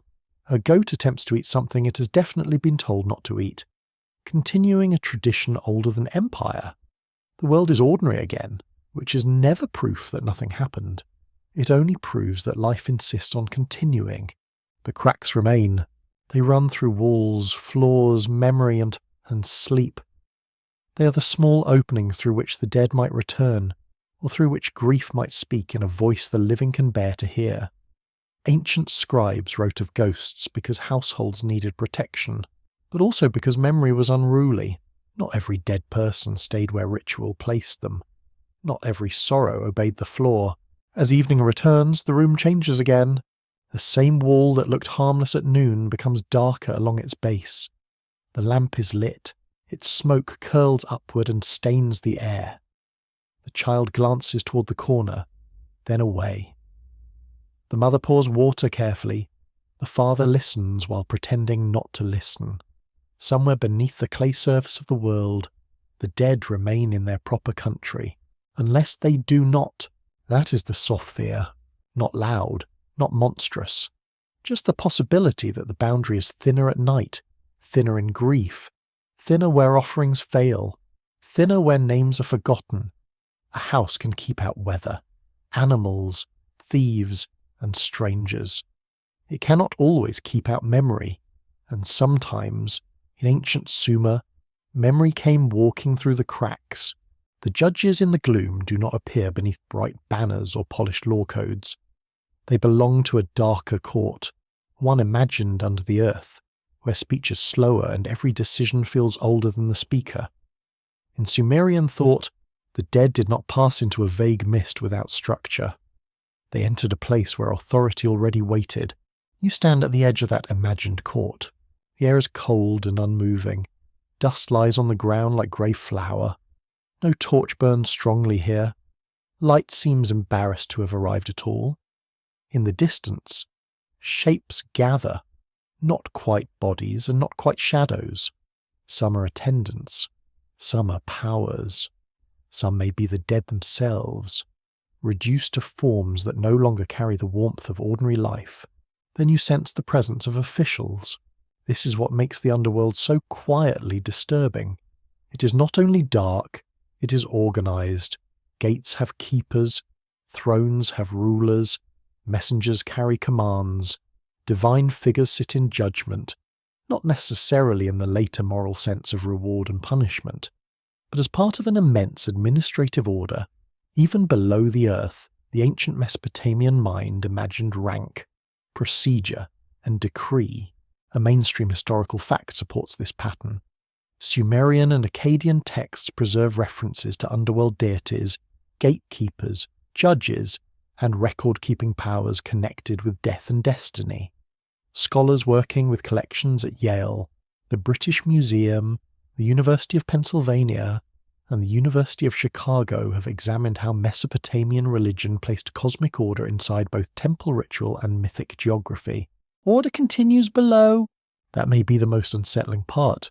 You might expect death to dissolve all offices and measures. Yet the Sumerian imagination often carries the habits of the living world into the unseen. In the cities above, administrators record grain, labour, animals, land, offerings, debts, and names. In the world below, divine officials seem to maintain a deeper register. They do not count barley. They count what remains of a person. The idea is not simple. The Mesopotamian underworld is not identical to later visions of the moral courtroom, where one is neatly rewarded for virtue or condemned for wickedness. The texts are more shadowed than that. Still, there are hints of assessment, placement, and divine attention. A person's status, burial, family support, and ritual care could shape their condition. The dead were gathered, but not all dead were imagined equally. Some had offerings, some had none. A quirky fringe tidbit floats nearby like dust in lamplight. Modern esoteric writers sometimes imagine these underworld judges as ancient extraterrestrial record keepers, cosmic auditors, or guardians of hidden human history. Careful historians do not accept that reading, but it shows how strange the ancient language of divine accounting can feel. When a civilization fills heaven and earth with scribes, seals, tablets, and decrees, later readers start looking for the filing cabinet of the soul. Perhaps that is understandable. Mesopotamia trained the imagination to respect records. A sealed tablet could settle a dispute long after the witnesses had died. A list could move grain from one storehouse to another. A royal inscription could claim memory for centuries. Writing gave events a second life. It made them durable, portable, and official. So when the underworld is imagined with officials and decrees, it does not feel accidental.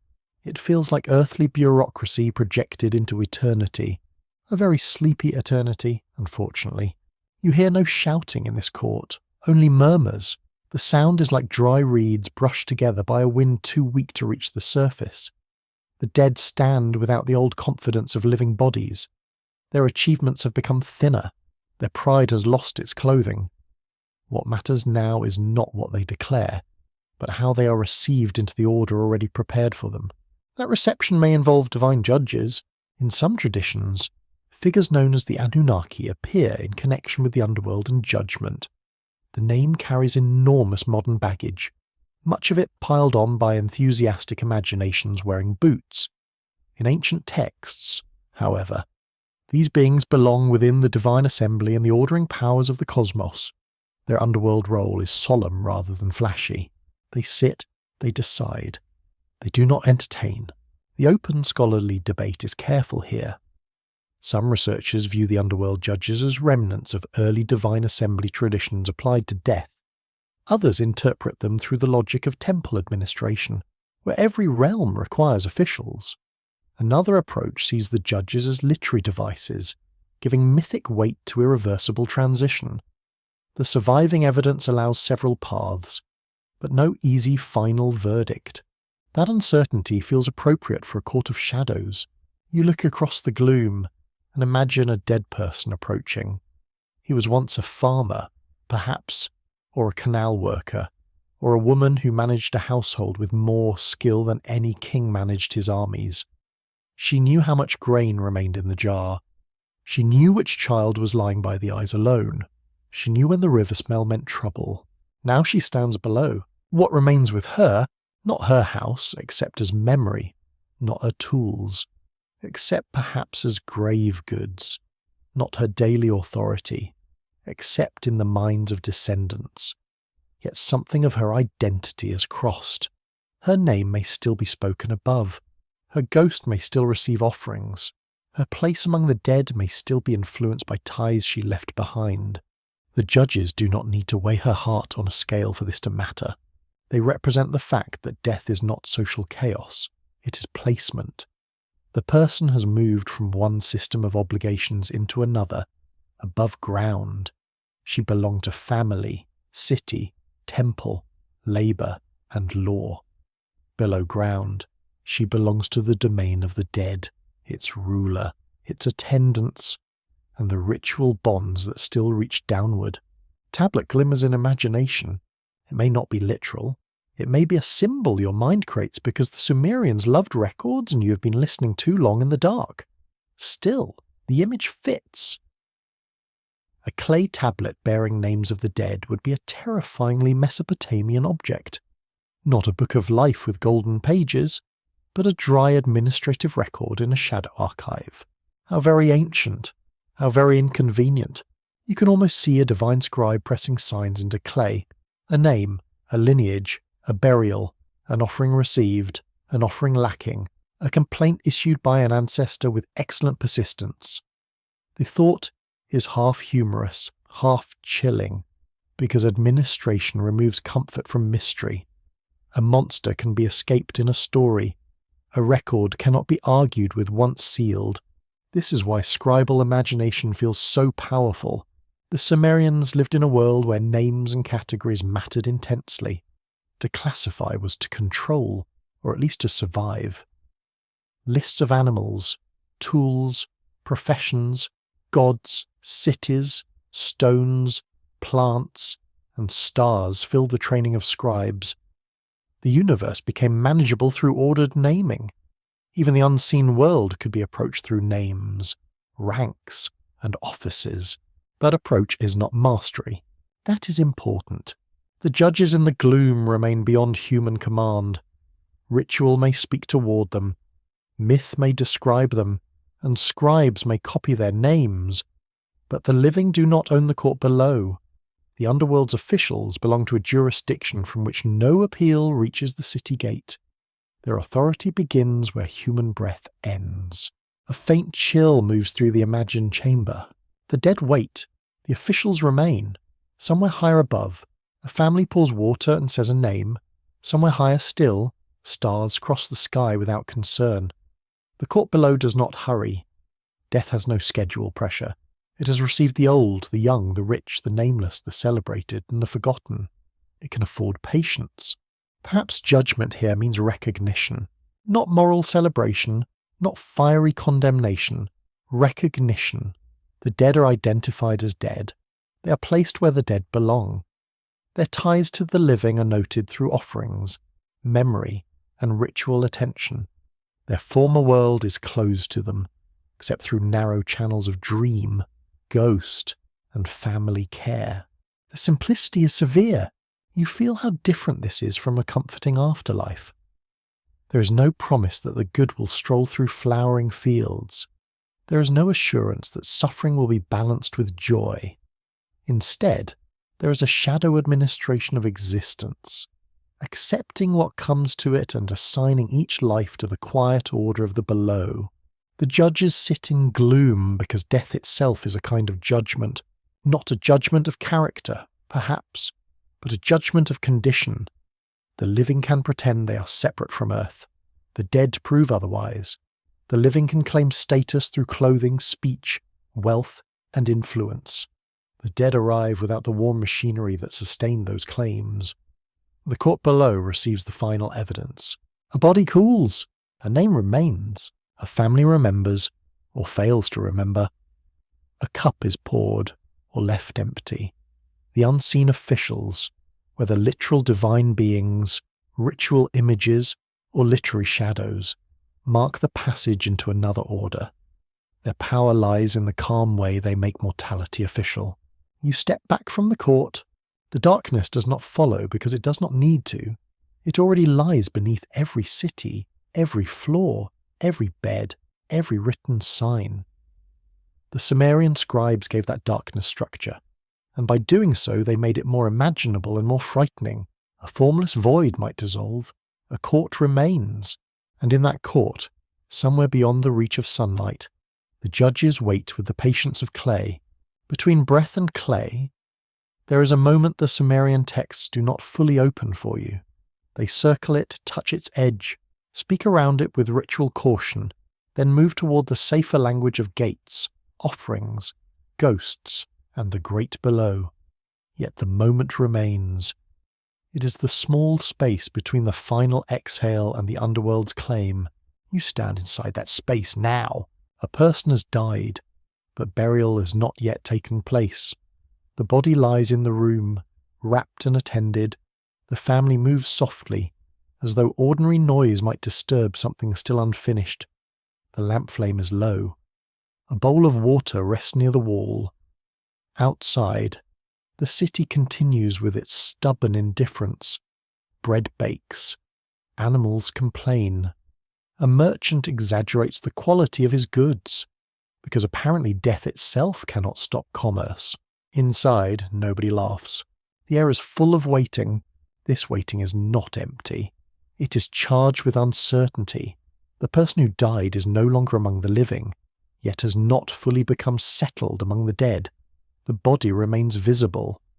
The name is still warm in the mouths of relatives. The smell of skin, oil, cloth, and smoke fills the room. The household understands that a transition has begun, but transition is not the same as arrival. That is where fear gathers. A mainstream historical fact belongs here, plain and careful. Mesopotamian funerary practice included preparation of the dead, burial, mourning, offerings, and continued rites connected with family memory. Texts and excavations from cities such as Nippur, and other sites show that death was treated as a process requiring ritual action, not merely a biological event. Scholars at institutions such as Yale, Chicago, Oxford, and the University of Pennsylvania have studied how these practices shaped ideas of family, spirit, and underworld existence. The dead had to be moved correctly, not only carried but transformed. In the ancient imagination, the last breath does not instantly solve everything. It creates a problem of status. What is this presence now? Is it still the person?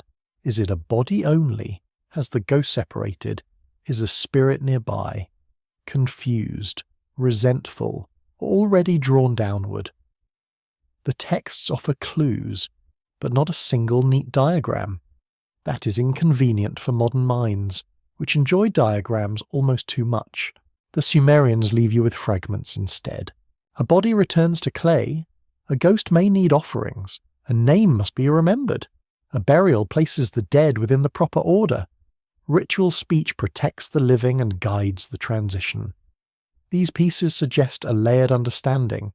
Human life is not only flesh, and death is not only the stopping of flesh. Something social, spiritual, and relational must be rearranged. You feel the room holding its breath. The dead person's relatives sit nearby. One woman rocks slightly, not from theatrical grief, but from the body's old instinct to move when pain has nowhere to go. A child watches the adults for instruction and learns silently what death requires. An older man recites words he has heard before at other deaths. His voice is low, and his expression is firm because someone must appear to know what to do. Knowing what to do is mercy, even when nobody knows what death is. Between breath and clay, ritual becomes a bridge. It gives hands a task, it gives mouths a script, it gives grief a sequence to follow, which is kinder than shapeless panic. Wash, wrap, carry, bury, pour, name, return, repeat. Through these gestures, the living help move the dead from the unstable nearness of the body into the recognized condition of the underworld. But what exists during that movement? This is the hidden question. A quirky fringe tidbit wanders in at the edge of this uncertainty. Some modern enthusiasts have claimed that Sumerian death rites preserve memory of a secret science of the soul, a lost technology of transfer from body to otherworld.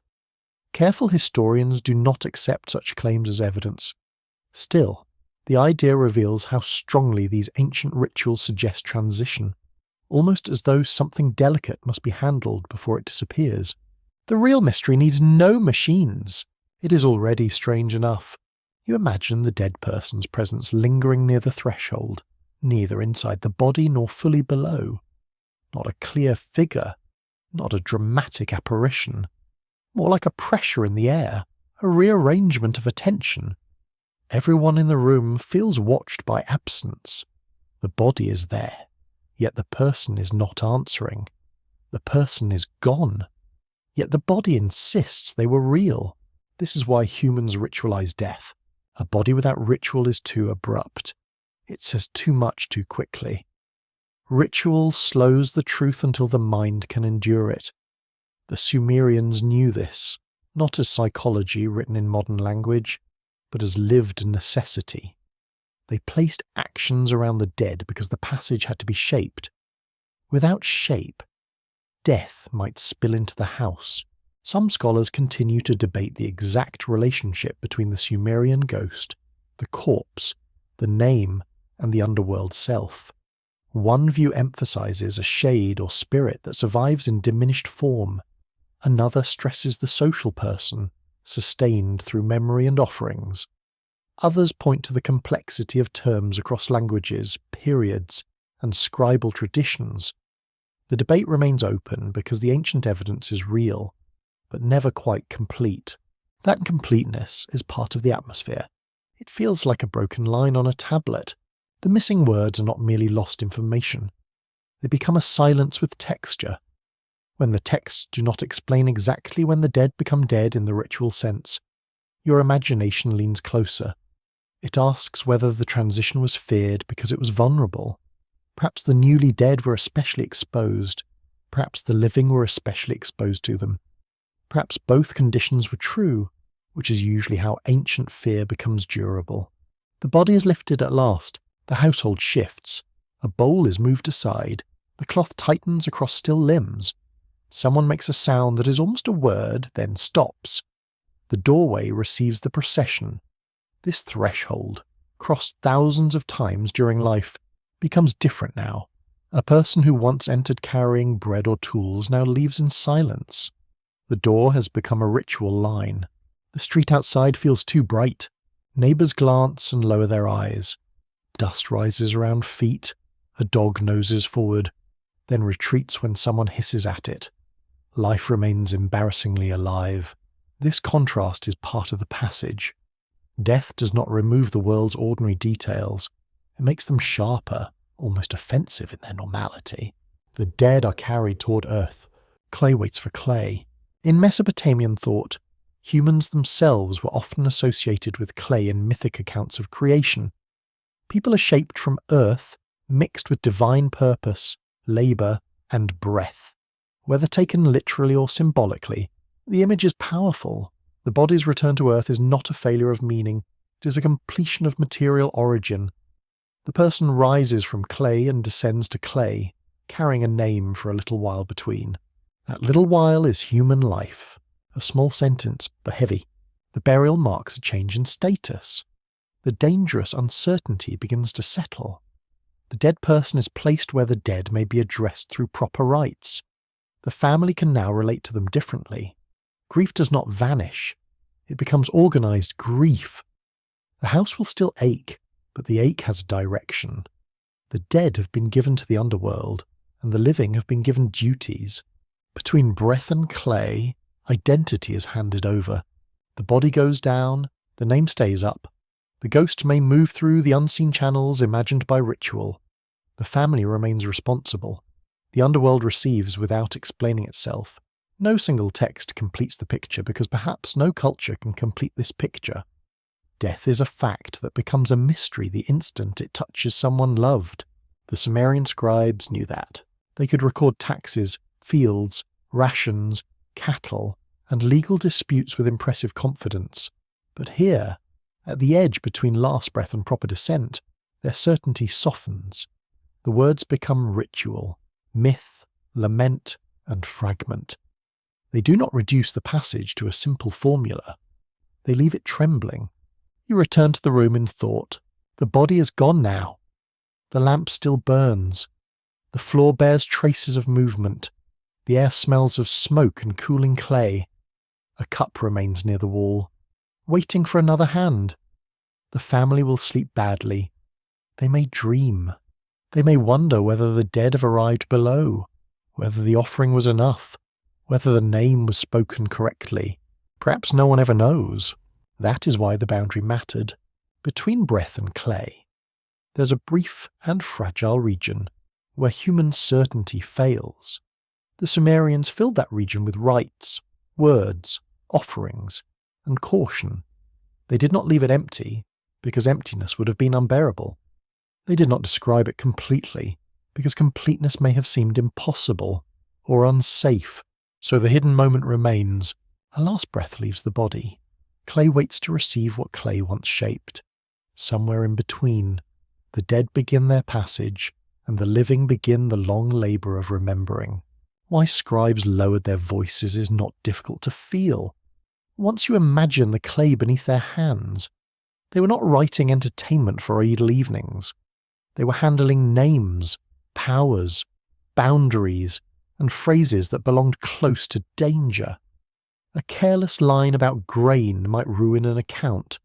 A careless line about the dead might disturb a door that should remain shut. The scribal room is dim in the late afternoon. Dust hangs in the air, slowly turning gold. A reed stylus rests beside a half-finished tablet. The scribe has copied lists all morning, then legal phrases, then a hymn whose older wording he does not entirely understand. His wrist aches. His eyes burn. Outside, someone is selling onions with the confidence of a man who believes onions are destiny. Inside, the text has changed. The passage now touches the boundary. It names the dead, the lower realm, and the powers associated with the great below. The scribe reads the old exemplar and pauses, not because he cannot read the signs. He can. His training has made his eyes sharp and his hand obedient. He pauses because the line feels unlike other lines. It does not merely report, it points. Some words are like fingers in darkness. A mainstream historical fact stands behind this careful image. Ancient Mesopotamian scribes copied ritual texts, myths, hymns, incantations, omen series, administrative documents, and school exercises across many centuries. Research by scholars connected with Oxford, Yale, Chicago, and the University of Pennsylvania has shown that scribal culture preserved both practical records and sacred knowledge. The same technical skill that recorded barley rations also transmitted traditions about ghosts, gods, and the underworld. Writing joined the ordinary and the dangerous. That is why the scribe cannot treat every text the same way. A ration list may be important to the temple. A sale contract may matter to a family. But a ritual phrase addressing a restless dead person belongs to another category of attention. It may need exact wording. It may need correct sequence. It may need to be spoken by the right person in the right setting. Otherwise, knowledge becomes loose. Loose knowledge is a problem. The scribe lowers his voice when reading aloud. Perhaps the teacher has instructed him. Perhaps the habit is older than instruction. Certain passages are not shouted across rooms. They are murmured, copied, checked, and stored. Not hidden entirely, because they must be preserved. Not freely exposed, because they may not be safe for every ear. This is restraint, not ignorance. You can see it in damaged tablets too. A broken passage can feel more unsettling than a complete one.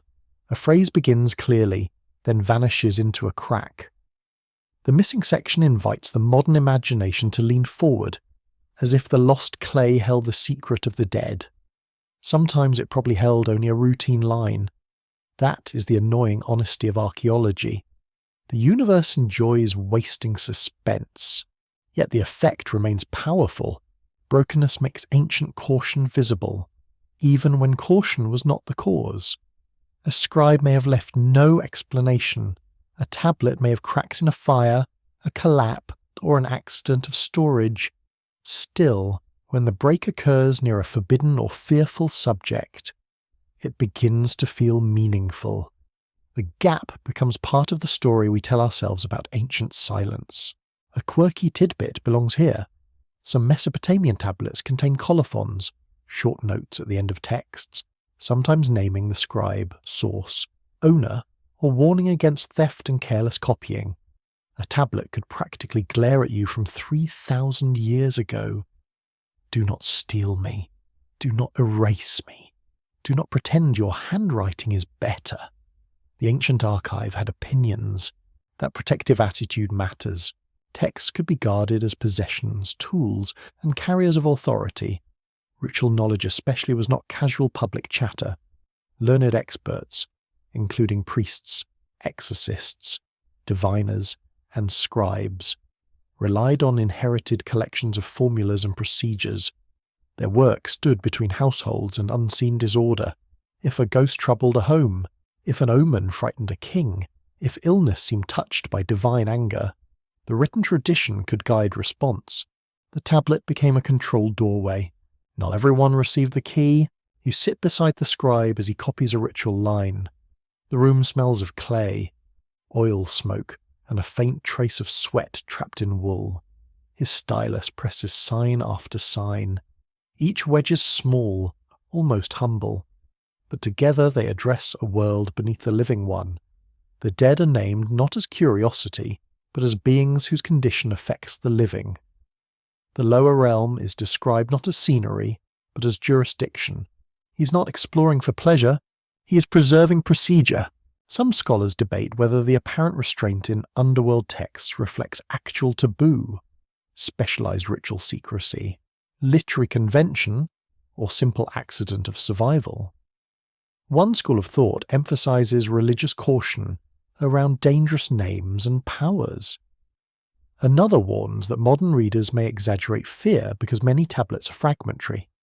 A balanced reading admits that ancient scribes could be both practical copyists and guardians of charged knowledge. The scribe's world supports that balance. He's practical enough to count grain. He's religious enough to copy hymns. He's disciplined enough to preserve old wording. He's human enough to feel unease when the text turns downward. These qualities do not compete. They live together in the same hand. His teacher approaches. No grand speech follows. The teacher bends over the tablet and checks the line. One sign is corrected. Another is approved. The teacher's nail points to a word connected with the dead. His voice becomes quieter. The student listens, not daring to ask too much. Questions are useful, of course, but some questions are like knocking on a wall to see whether anything knocks back. The scribe learns limits. He learns that knowledge has temperature. Some knowledge is warm and common, like how to measure grain. Some is cool and formal, like legal phrasing. Some is hot, dangerous, and must be handled with ritual tongs. The boundary between life and death belongs to the last kind. It can be written, but not fondled. It can be named, but not mocked. The soft fear grows from responsibility. If words have force, then writing is never innocent. A copied incantation may help release a ghost. A miscopied one may fail. A divine name may protect, but only when properly used. A text describing the underworld may preserve necessary knowledge, yet also bring the imagination too close to the realm being described. Ancient caution often begins where usefulness and danger become inseparable. The scribe scrapes a mark smooth. Clay remembers the correction faintly. That little scar feels symbolic. But it is also just a mistake. This is where ancient history remains beautifully stubborn. It allows mystery, then hands you a thumbprint. It permits cosmic reflection, then reveals a student's error. The same tablet can carry theology and bad handwriting. Humanity presses both into the record. Even so, the lowered voice remains. Not every fear leaves a law code. Some survive as habits. A pause before speaking a name.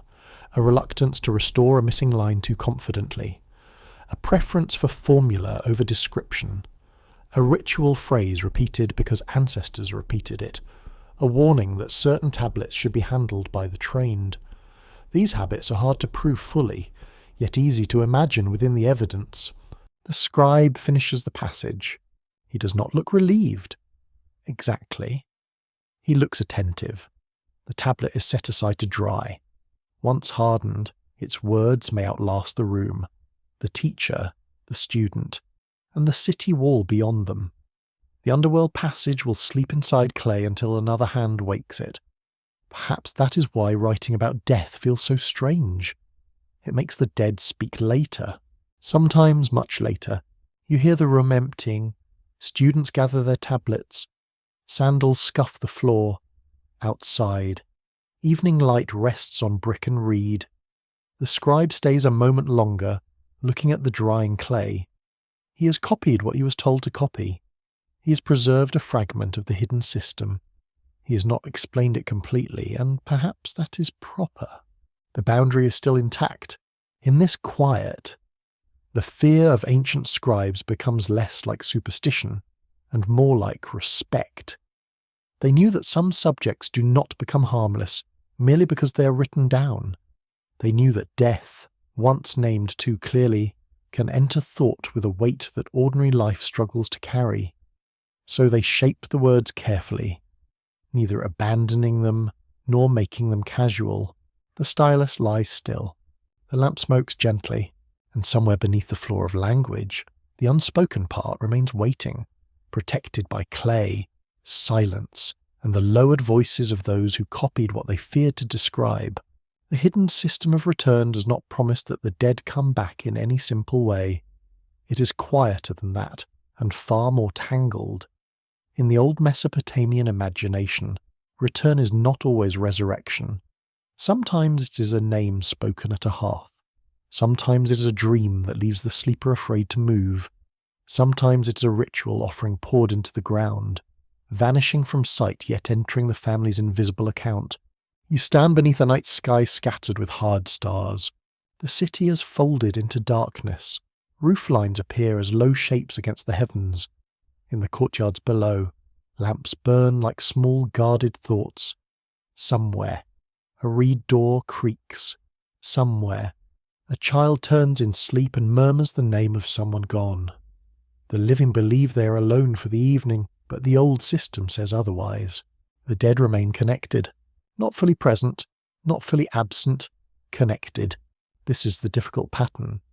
A person dies and descends, yet the relationship does not break cleanly. The family keeps obligations. The house keeps traces. The grave keeps the body. The underworld keeps the ghostly remainder. The name keeps a little warmth when spoken. Dreams may open briefly, like thin curtains lifted by a wind from below. Every part of the system holds something. A mainstream historical fact supports this structure. Mesopotamian texts and archaeological evidence show continuing rituals for the dead, including offerings, remembrance, and concern for proper burial. Scholars from major institutions such as Yale, Oxford, Chicago, and Pennsylvania have studied these practices as part of household religion, social identity, and ancient beliefs about the afterlife. The evidence does not point to a simple ending. It points to managed continuity. Managed continuity is a very Mesopotamian idea. This was a world of canals, ledgers, seals, rations, temple schedules, and family duties. Water did not simply flow wherever it pleased. It had to be directed. Grain did not simply feed everyone by magic, which would have been convenient and suspicious. It had to be stored, counted, distributed, and recorded. The dead, in a different register, also required management. You sense the pattern widened. The gods receive offerings from humans. The dead receive offerings from families. The living receive identity from ancestors. Kings receive legitimacy from divine favour and remembered descent. Cities receive continuity through temples, rituals, and names preserved in clay. Nothing important exists alone. Every being is held inside a network of exchange. The dead return through that network. A quirky tidbit appears in the web of memory. Some Mesopotamian rulers claimed special relationships with heroic or divine figures from the distant past. building themselves into older sacred stories. Ancient politics, apparently, understood branding very well. If you can attach your name to a legendary ancestor, why settle for being merely competent? It is a bold strategy, and kings have rarely suffered from excessive modesty. Yet the ordinary household matters more here. A grandmother dies. Her body is placed away. Her name is spoken in small rites. Her advice survives in phrases no one admits came from her. Her gestures pass into the hands of daughters and sons.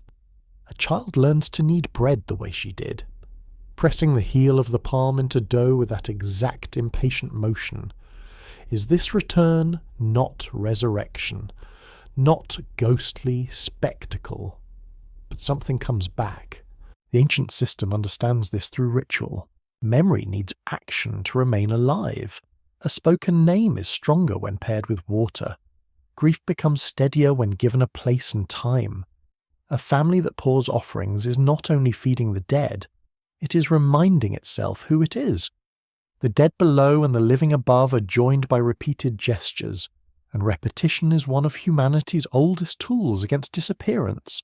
You hear water touch the ground. The sound is brief, almost nothing, but the act connects worlds. In a dry land where water means survival, the offering becomes a message written in liquid. It says the dead are not abandoned. It says the family remains in relation. It says the household recognizes a duty older than its current grief. The water disappears, yet the meaning remains. That is how the system works. The visible thing vanishes. The invisible bond strengthens. Dreams form another path of return in Mesopotamian thought. Dreams could be meaningful, though not every dream carried the same authority. A dead relative appearing in sleep might signal need, warning, anger, comfort, or simply the restless theatre of sorrow. Ancient interpreters took dreams seriously enough to preserve methods of reading them. The night mind was a threshold, and thresholds were never treated lightly. Imagine a man waking before dawn. His room is cold. His blanket has slipped from one shoulder. He has dreamed of his dead mother standing beside a canal, holding an empty cup. She did not accuse him. She only looked at him. That is worse, naturally. The most powerful dead mother in any century is the one who does not need to speak. He rises and pours water. The ritual is small, but it repairs something. Perhaps it repairs the mother's condition below. Perhaps it repairs the son's guilt above. Perhaps those are not separate repairs. In a world where spirit, body, family, and household belong to one fabric, healing one thread may tug another into place. An open scholarly debate lives within this fabric. Some researchers interpret ancestor offerings mainly as care for spirits believed to survive after death. Others see them as social rituals that maintain family authority, inheritance, and household identity. Another approach suggests that emotional grief, religious belief, and social structure cannot be pulled apart without damaging the ancient reality. The question remains open because the rites did more than one thing. Ancient rituals usually do.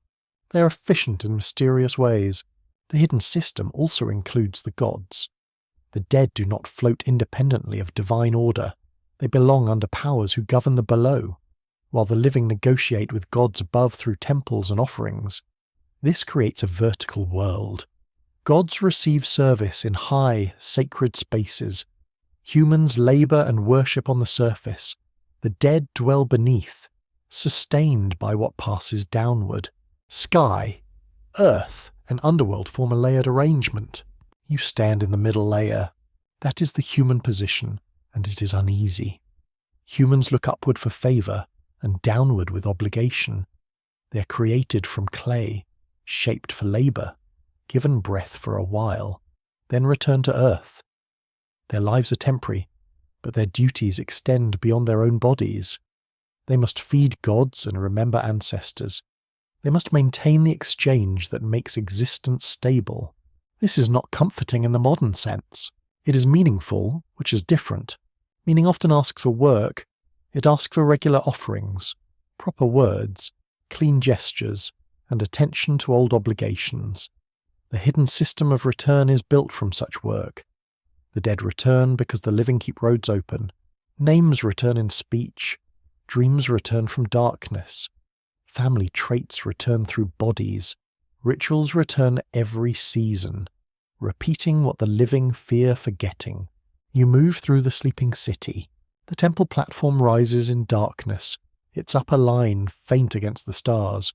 Below it, houses cluster like sleeping animals.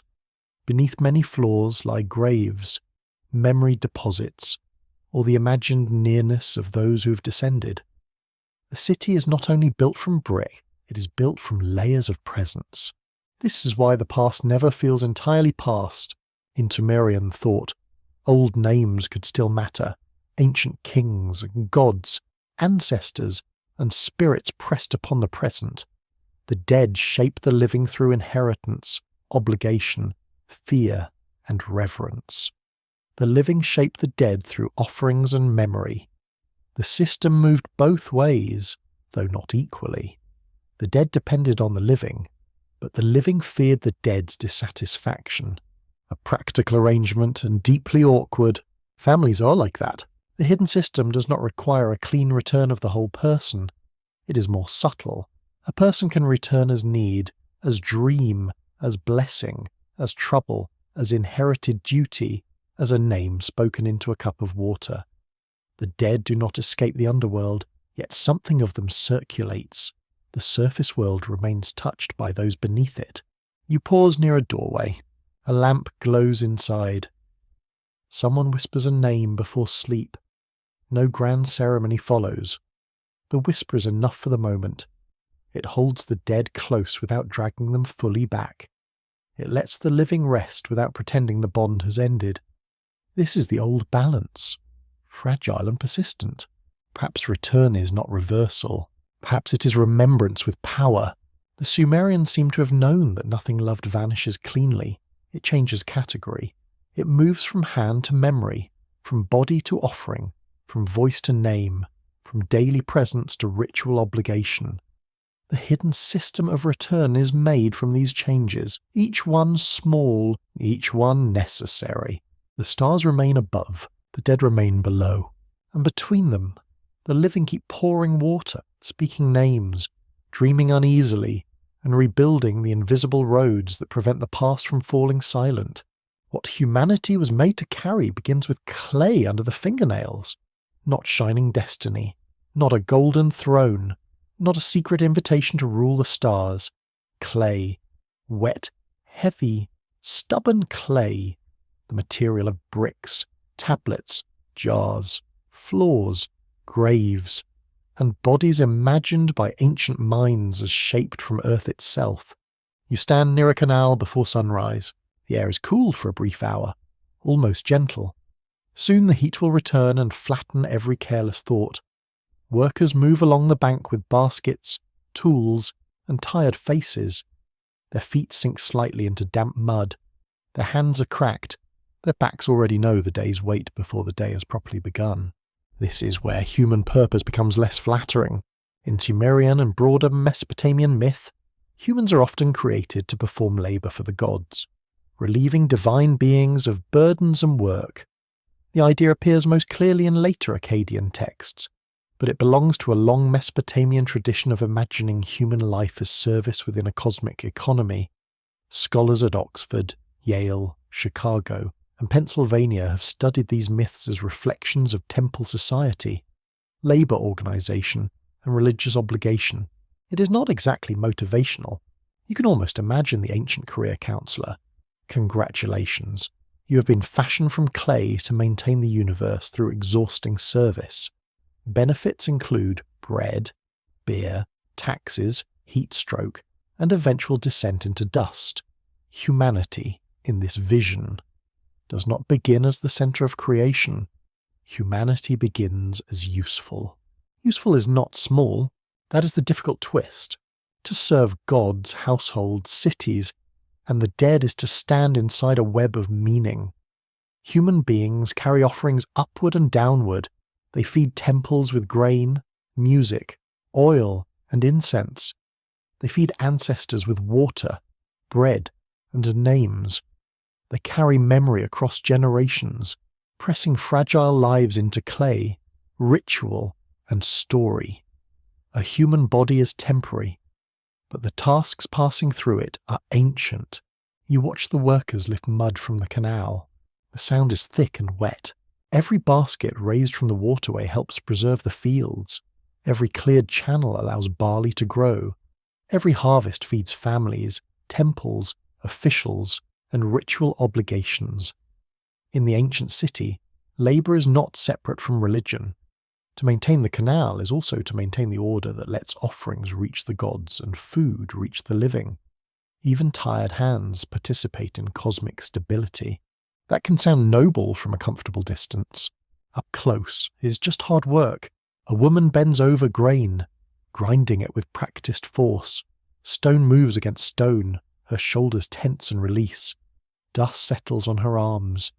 Nearby, a child watches, learning that survival has rhythm.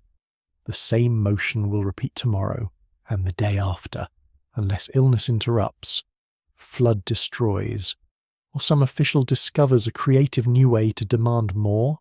The ordinary body becomes the instrument of civilization. That is one burden humans carry. Another is memory. Sumerian culture depended on names surviving through family lines, offerings, tablets, seals, and songs. A person forgotten by descendants could become vulnerable in the afterlife imagination. A king without inscriptions risked fading from glory. A worker without records might vanish almost completely. The human world is therefore a struggle against erasure. Clay fights erasure for a while. It does not win forever. A quirky fringe tidbit belongs among these burdens. Some modern alternative writers have claimed that Mesopotamian creation myths describe humans as engineered servants by beings from the sky. Careful historians do not treat those claims as evidence, but the fascination is revealing. The ancient idea that humans were made for divine labour already feels unsettling enough. It hardly needs flying machines to make it strange. The real text is stranger because it is human. It says your life matters because it serves, remembers, feeds, builds, mourns, and repeats. That is far more demanding than secret glamour. It means dignity is not escape from obligation. Dignity is carrying obligation without vanishing beneath it. The people of Sumer knew this in their bones, especially when those bones ached under baskets, jars, looms, tools, and grief. You step into the temple courtyard. The smell changes at once. Incense, oil, wool, and stored grain mingle in the morning air. Priests and workers move through their duties. Offerings are prepared. The god's household must be maintained. Statues, garments, food, music, and sacred spaces require care.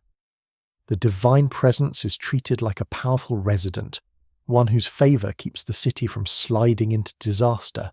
Humans serve what they fear and need. This service is not always tender. It can be anxious, formal, and political. Temples are economic centres as well as sacred places. They store goods, organise labour, manage land, and shape status. Religion and administration blend until the line between prayer and accounting becomes thin enough to make a modern accountant spiritually nervous. Yet the meaning remains. Humans carry offerings upward because the gods must not be neglected. Humans carry offerings downward because the dead must not be abandoned. Humans carry water through canals because fields must not fail. Humans carry children, stories, debts, tools, illnesses, vows, and names.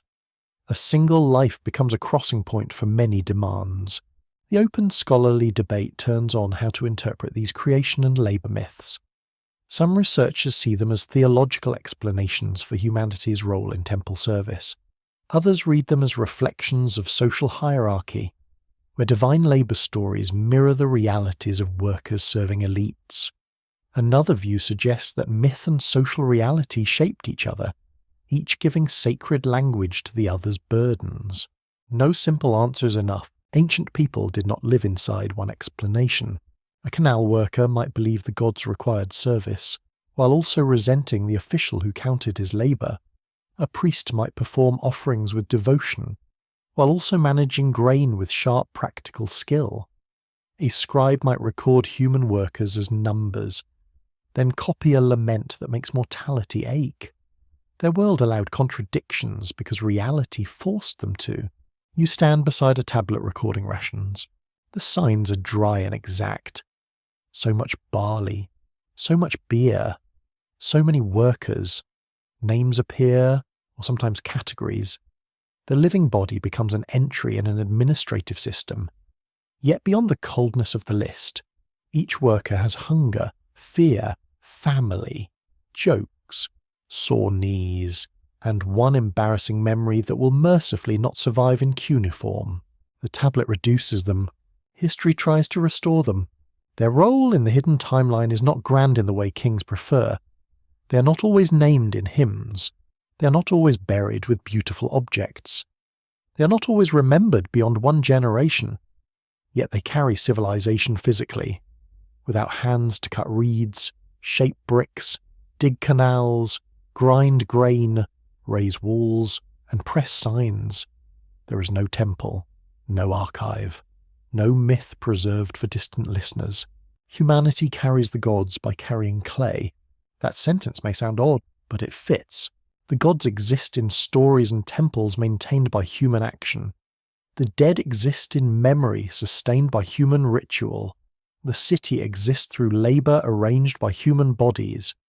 The written past exists because human hands marked tablets and stored them. The Sumerian vision may place humans below the gods, but it also makes them indispensable to the divine order. What a strange burden, to be lowly and necessary. Mortality sharpens the burden. Humans serve for a while, then become the ones needing service. The worker who pours water for his father will one day depend on a child, relative, or descendant to pour water for him. The scribe who writes names will one day be a name. The priest who feeds the god will one day need offerings for the dead. Every role reverses, then dissolves into another duty. The system is almost circular, not reincarnation in a simple sense, not a cheerful wheel of return, rather a cycle of obligation. The living serve the gods and remember the dead. Then the living become dead and depend on those who remain. The clay body returns to earth, but the social body continues as long as memory and ritual hold. You feel the sadness of that. You also feel the tenderness. A human being is fragile but not empty. Their meaning lies in relation. They are shaped by parents, gods, cities, houses, tools, and the dead beneath them. They carry more than their own desires. They carry a world, often badly, often tiredly, sometimes with complaints, but still carrying. The morning heat grows stronger. Canal mud dries on ankles. Smoke rises from bread ovens. A scribe scratches at his arm and ruins his solemn image. Children chase one another between walls. A woman corrects a younger worker with the calm cruelty of competence. The city continues because countless people perform necessary tasks without being remembered as heroes. Perhaps that is the hidden truth. Not that humans were made small, but that small humans were asked to hold enormous structures.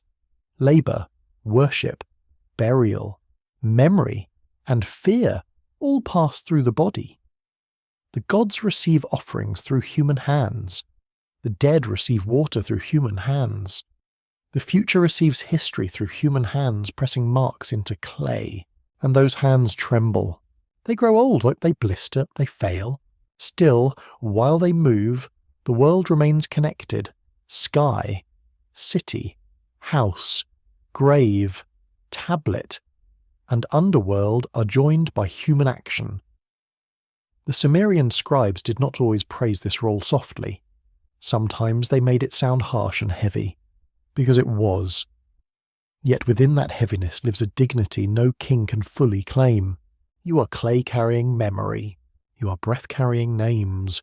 You are a brief warmth moving between gods above and dead below, holding both for a little while before the same earth asks you back. The unfinished doorway stands where certainty ends. It is not built from cedar, bronze, or stone. It is built from everything the Sumerian texts almost say, then leave in shadow. It stands between the living house and the underworld house, between a name spoken aloud and a name sinking into silence, between the warm hand pouring water and the unseen presence that may, or may not, receive it. You approach it slowly. The night around the ancient city is deep now. The streets have emptied. Mud brick walls hold the last faint warmth of the vanished sun. A dog turns in sleep beside a doorway. Reeds rustle near a canal, making a dry whispering sound in the dark. Far above, the stars look hard and distant, as though hammered into the sky by a craftsman with no interest in comfort. A lamp burns inside a house. Its flame is small, careful, and gold. Near the floor, a cup has been placed for the dead. No priest announces it. No king records it. No crowd gathers to admire the family's devotion, which is fortunate, since grief dislikes spectators. A hand tilts the vessel. Water touches earth, darkens it, then disappears. The act is simple. The meaning is not, this is the doorway, not a single wooden frame, but a practice repeated across generations. The living give something to those who have gone below. They do this because they believe the bond remains. They do this because they fear neglect. They do this because love, duty, and anxiety often wear the same clothing in the dark. A mainstream historical fact rests gently beneath this final image. Mesopotamian tablets, burial evidence, and ritual texts show that the dead were not imagined as completely severed from the living. Offerings, family remembrance, ghost rituals, and underworld myths formed a lasting framework of connection. Scholars from institutions such as Yale, Oxford, Chicago, and the University of Pennsylvania continue to study these materials as part of ancient religion, social history, and the human response to mortality. The evidence is real. The answer remains incomplete. That is the difficulty, and perhaps the beauty. The Sumerians wrote many things with precision.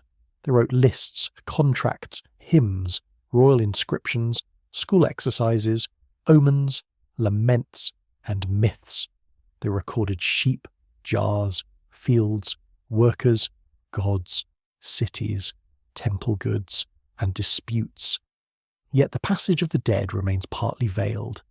You can trace its outline, but not hold it fully. Maybe no one could. Maybe no one should. The unfinished doorway opens onto several possibilities. Perhaps the dead remained as diminished shades in the great below, dependent on offerings and memory. Perhaps they existed most powerfully in family ritual, as social presences carried by descendants. Perhaps ghosts were the names given to grief when it became too active inside a house. Perhaps the ancient world held all these meanings together without needing to choose. Modern categories ask for clean edges. Ancient belief often refuses them. A quirky fringe tidbit flickers near this doorway. Some modern seekers have imagined hidden chambers beneath Mesopotamian ruins, secret tablets that explain the soul, or lost priestly maps of the underworld. These ideas belong more to late-night speculation than careful history, but they reveal something important. The old texts still feel unfinished enough to make people search for missing rooms. The real missing room may be inside us. You stand in the silence and feel how the Sumerian story changes shape. At first, it seems to be about a dark underworld, stern gods, hungry ghosts, and cautious scribes. Then it becomes something more intimate. It becomes a story about how humans refuse to let the dead vanish without ceremony. It becomes a story about cups of water, remembered names, cracked tablets, and the soft terror of forgetting. The dead may descend, but memory does not simply obey descent. It lingers in doorways. It sleeps under floors. It returns in dreams when the mind is too tired to guard itself.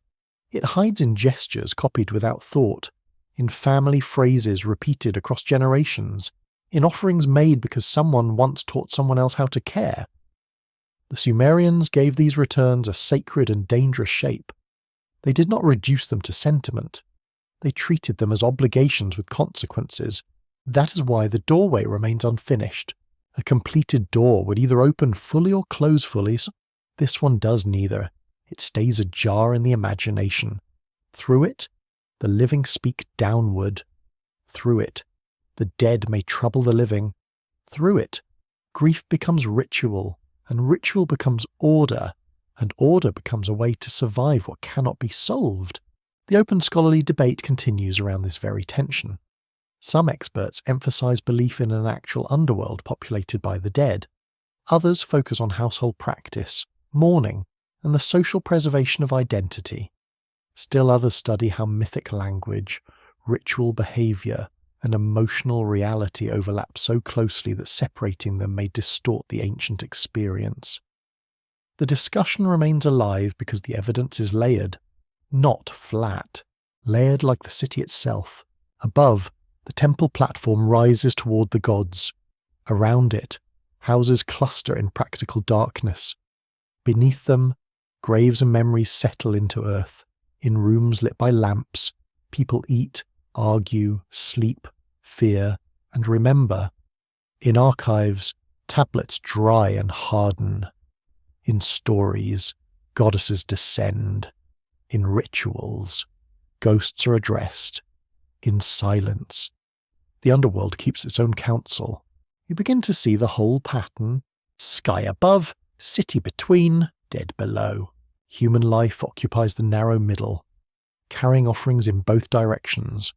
Upward go food, incense, music, praise, labour, and fear. Downward go water, bread, names, lament, and obligation. Between these movements, a person lives briefly, believing perhaps that their own doorway remains distant. It is never as distant as it seems. Yet this is not only bleak, there is tenderness in the system, however severe. A forgotten person suffers, so a name is spoken. A thirsty dead one may long for water, so a cup is poured. A restless spirit may disturb a home, so a ritual specialist listens and answers. A family fears the dark, so they build habits that keep the dark from becoming shapeless. Humans are very small. Their gestures are not. A cup of water cannot defeat death. It can still mean something. A name cannot rebuild a body. It can still resist erasure. A tablet cannot return the voice of its scribe. It can still carry the pressure of his hand across thousands of years. The Sumerian texts do not give you victory over mortality. They give you contact. Contact is fragile. Contact is enough for a while. The unfinished doorway also leaves one final question. Did the Sumerian dead truly vanish into a thin, dusty existence below? Or did they continue through the living who remembered them were offerings meant to nourish real shades, or to nourish the bonds that kept families whole? Were ghost stories signs of supernatural fear, or of grief refusing burial? The oldest answer may have been yes to more than one. Ancient people did not always separate truth into narrow rooms. They lived with overlapping realities. A dream could be memory and message. A ghost could be spirit and sorrow. An offering could feed the dead and steady the living. A myth could describe divine geography and the human experience of loss. The doorway remains unfinished because human death itself remains unfinished in the mind. The body ends, but relation continues to make claims. You listen to the city as it sleeps. The canal murmurs in darkness. The lamp flickers. The floor dries where water disappeared, somewhere under the earth of imagination. Ereshkigal's silent realm holds its dead. Somewhere above, a family breathes uneasily, having done what duty required. The tablet does not speak further. The broken line remains broken. And perhaps that is proper. Perhaps the Sumerian scribes feared to describe too much because they understood something modern people often forget. The boundary between life and death is not merely information waiting to be discovered. It is a wound in human understanding. You may study it, ritualize it, name its gates, and copy its stories into clay, but you cannot make it harmless. Still, you can sit beside it quietly. You can pour water. You can speak the name. You can let the unfinished doorway remain open just enough for memory, but not so wide that fear overwhelms the room. And perhaps, somewhere in the ancient dark, that is all the living were ever meant to do.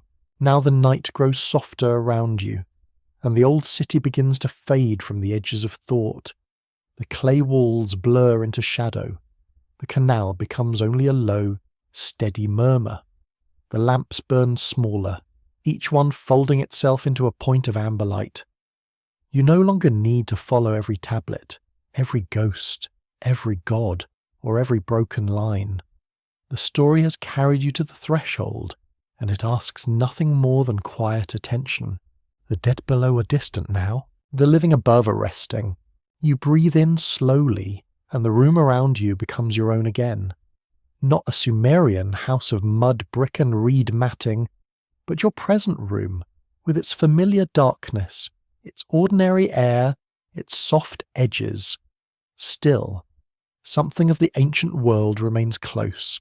A cup of water, a remembered name, a hand pressing meaning into clay. These small things do not shout, they endure gently. Perhaps that is the comfort. Across thousands of years, human beings have feared the same silence and answered it with the same fragile acts. They have cared, remembered, whispered, and reached toward what they could not fully know. They did not solve the mystery. They softened its shape. They made room for grief to sit beside them without swallowing the whole night. So let the old tablets rest now. Let the underworld keep its secrets. Let the scribes lower their voices one last time, not from terror alone, but from reverence for what no living person can completely explain. The dust settles. The stars remain. The canal moves through darkness with patient, unhurried sound. And somewhere, beyond the last lamp, the unfinished doorway stays quiet. And perhaps the story is not yet complete.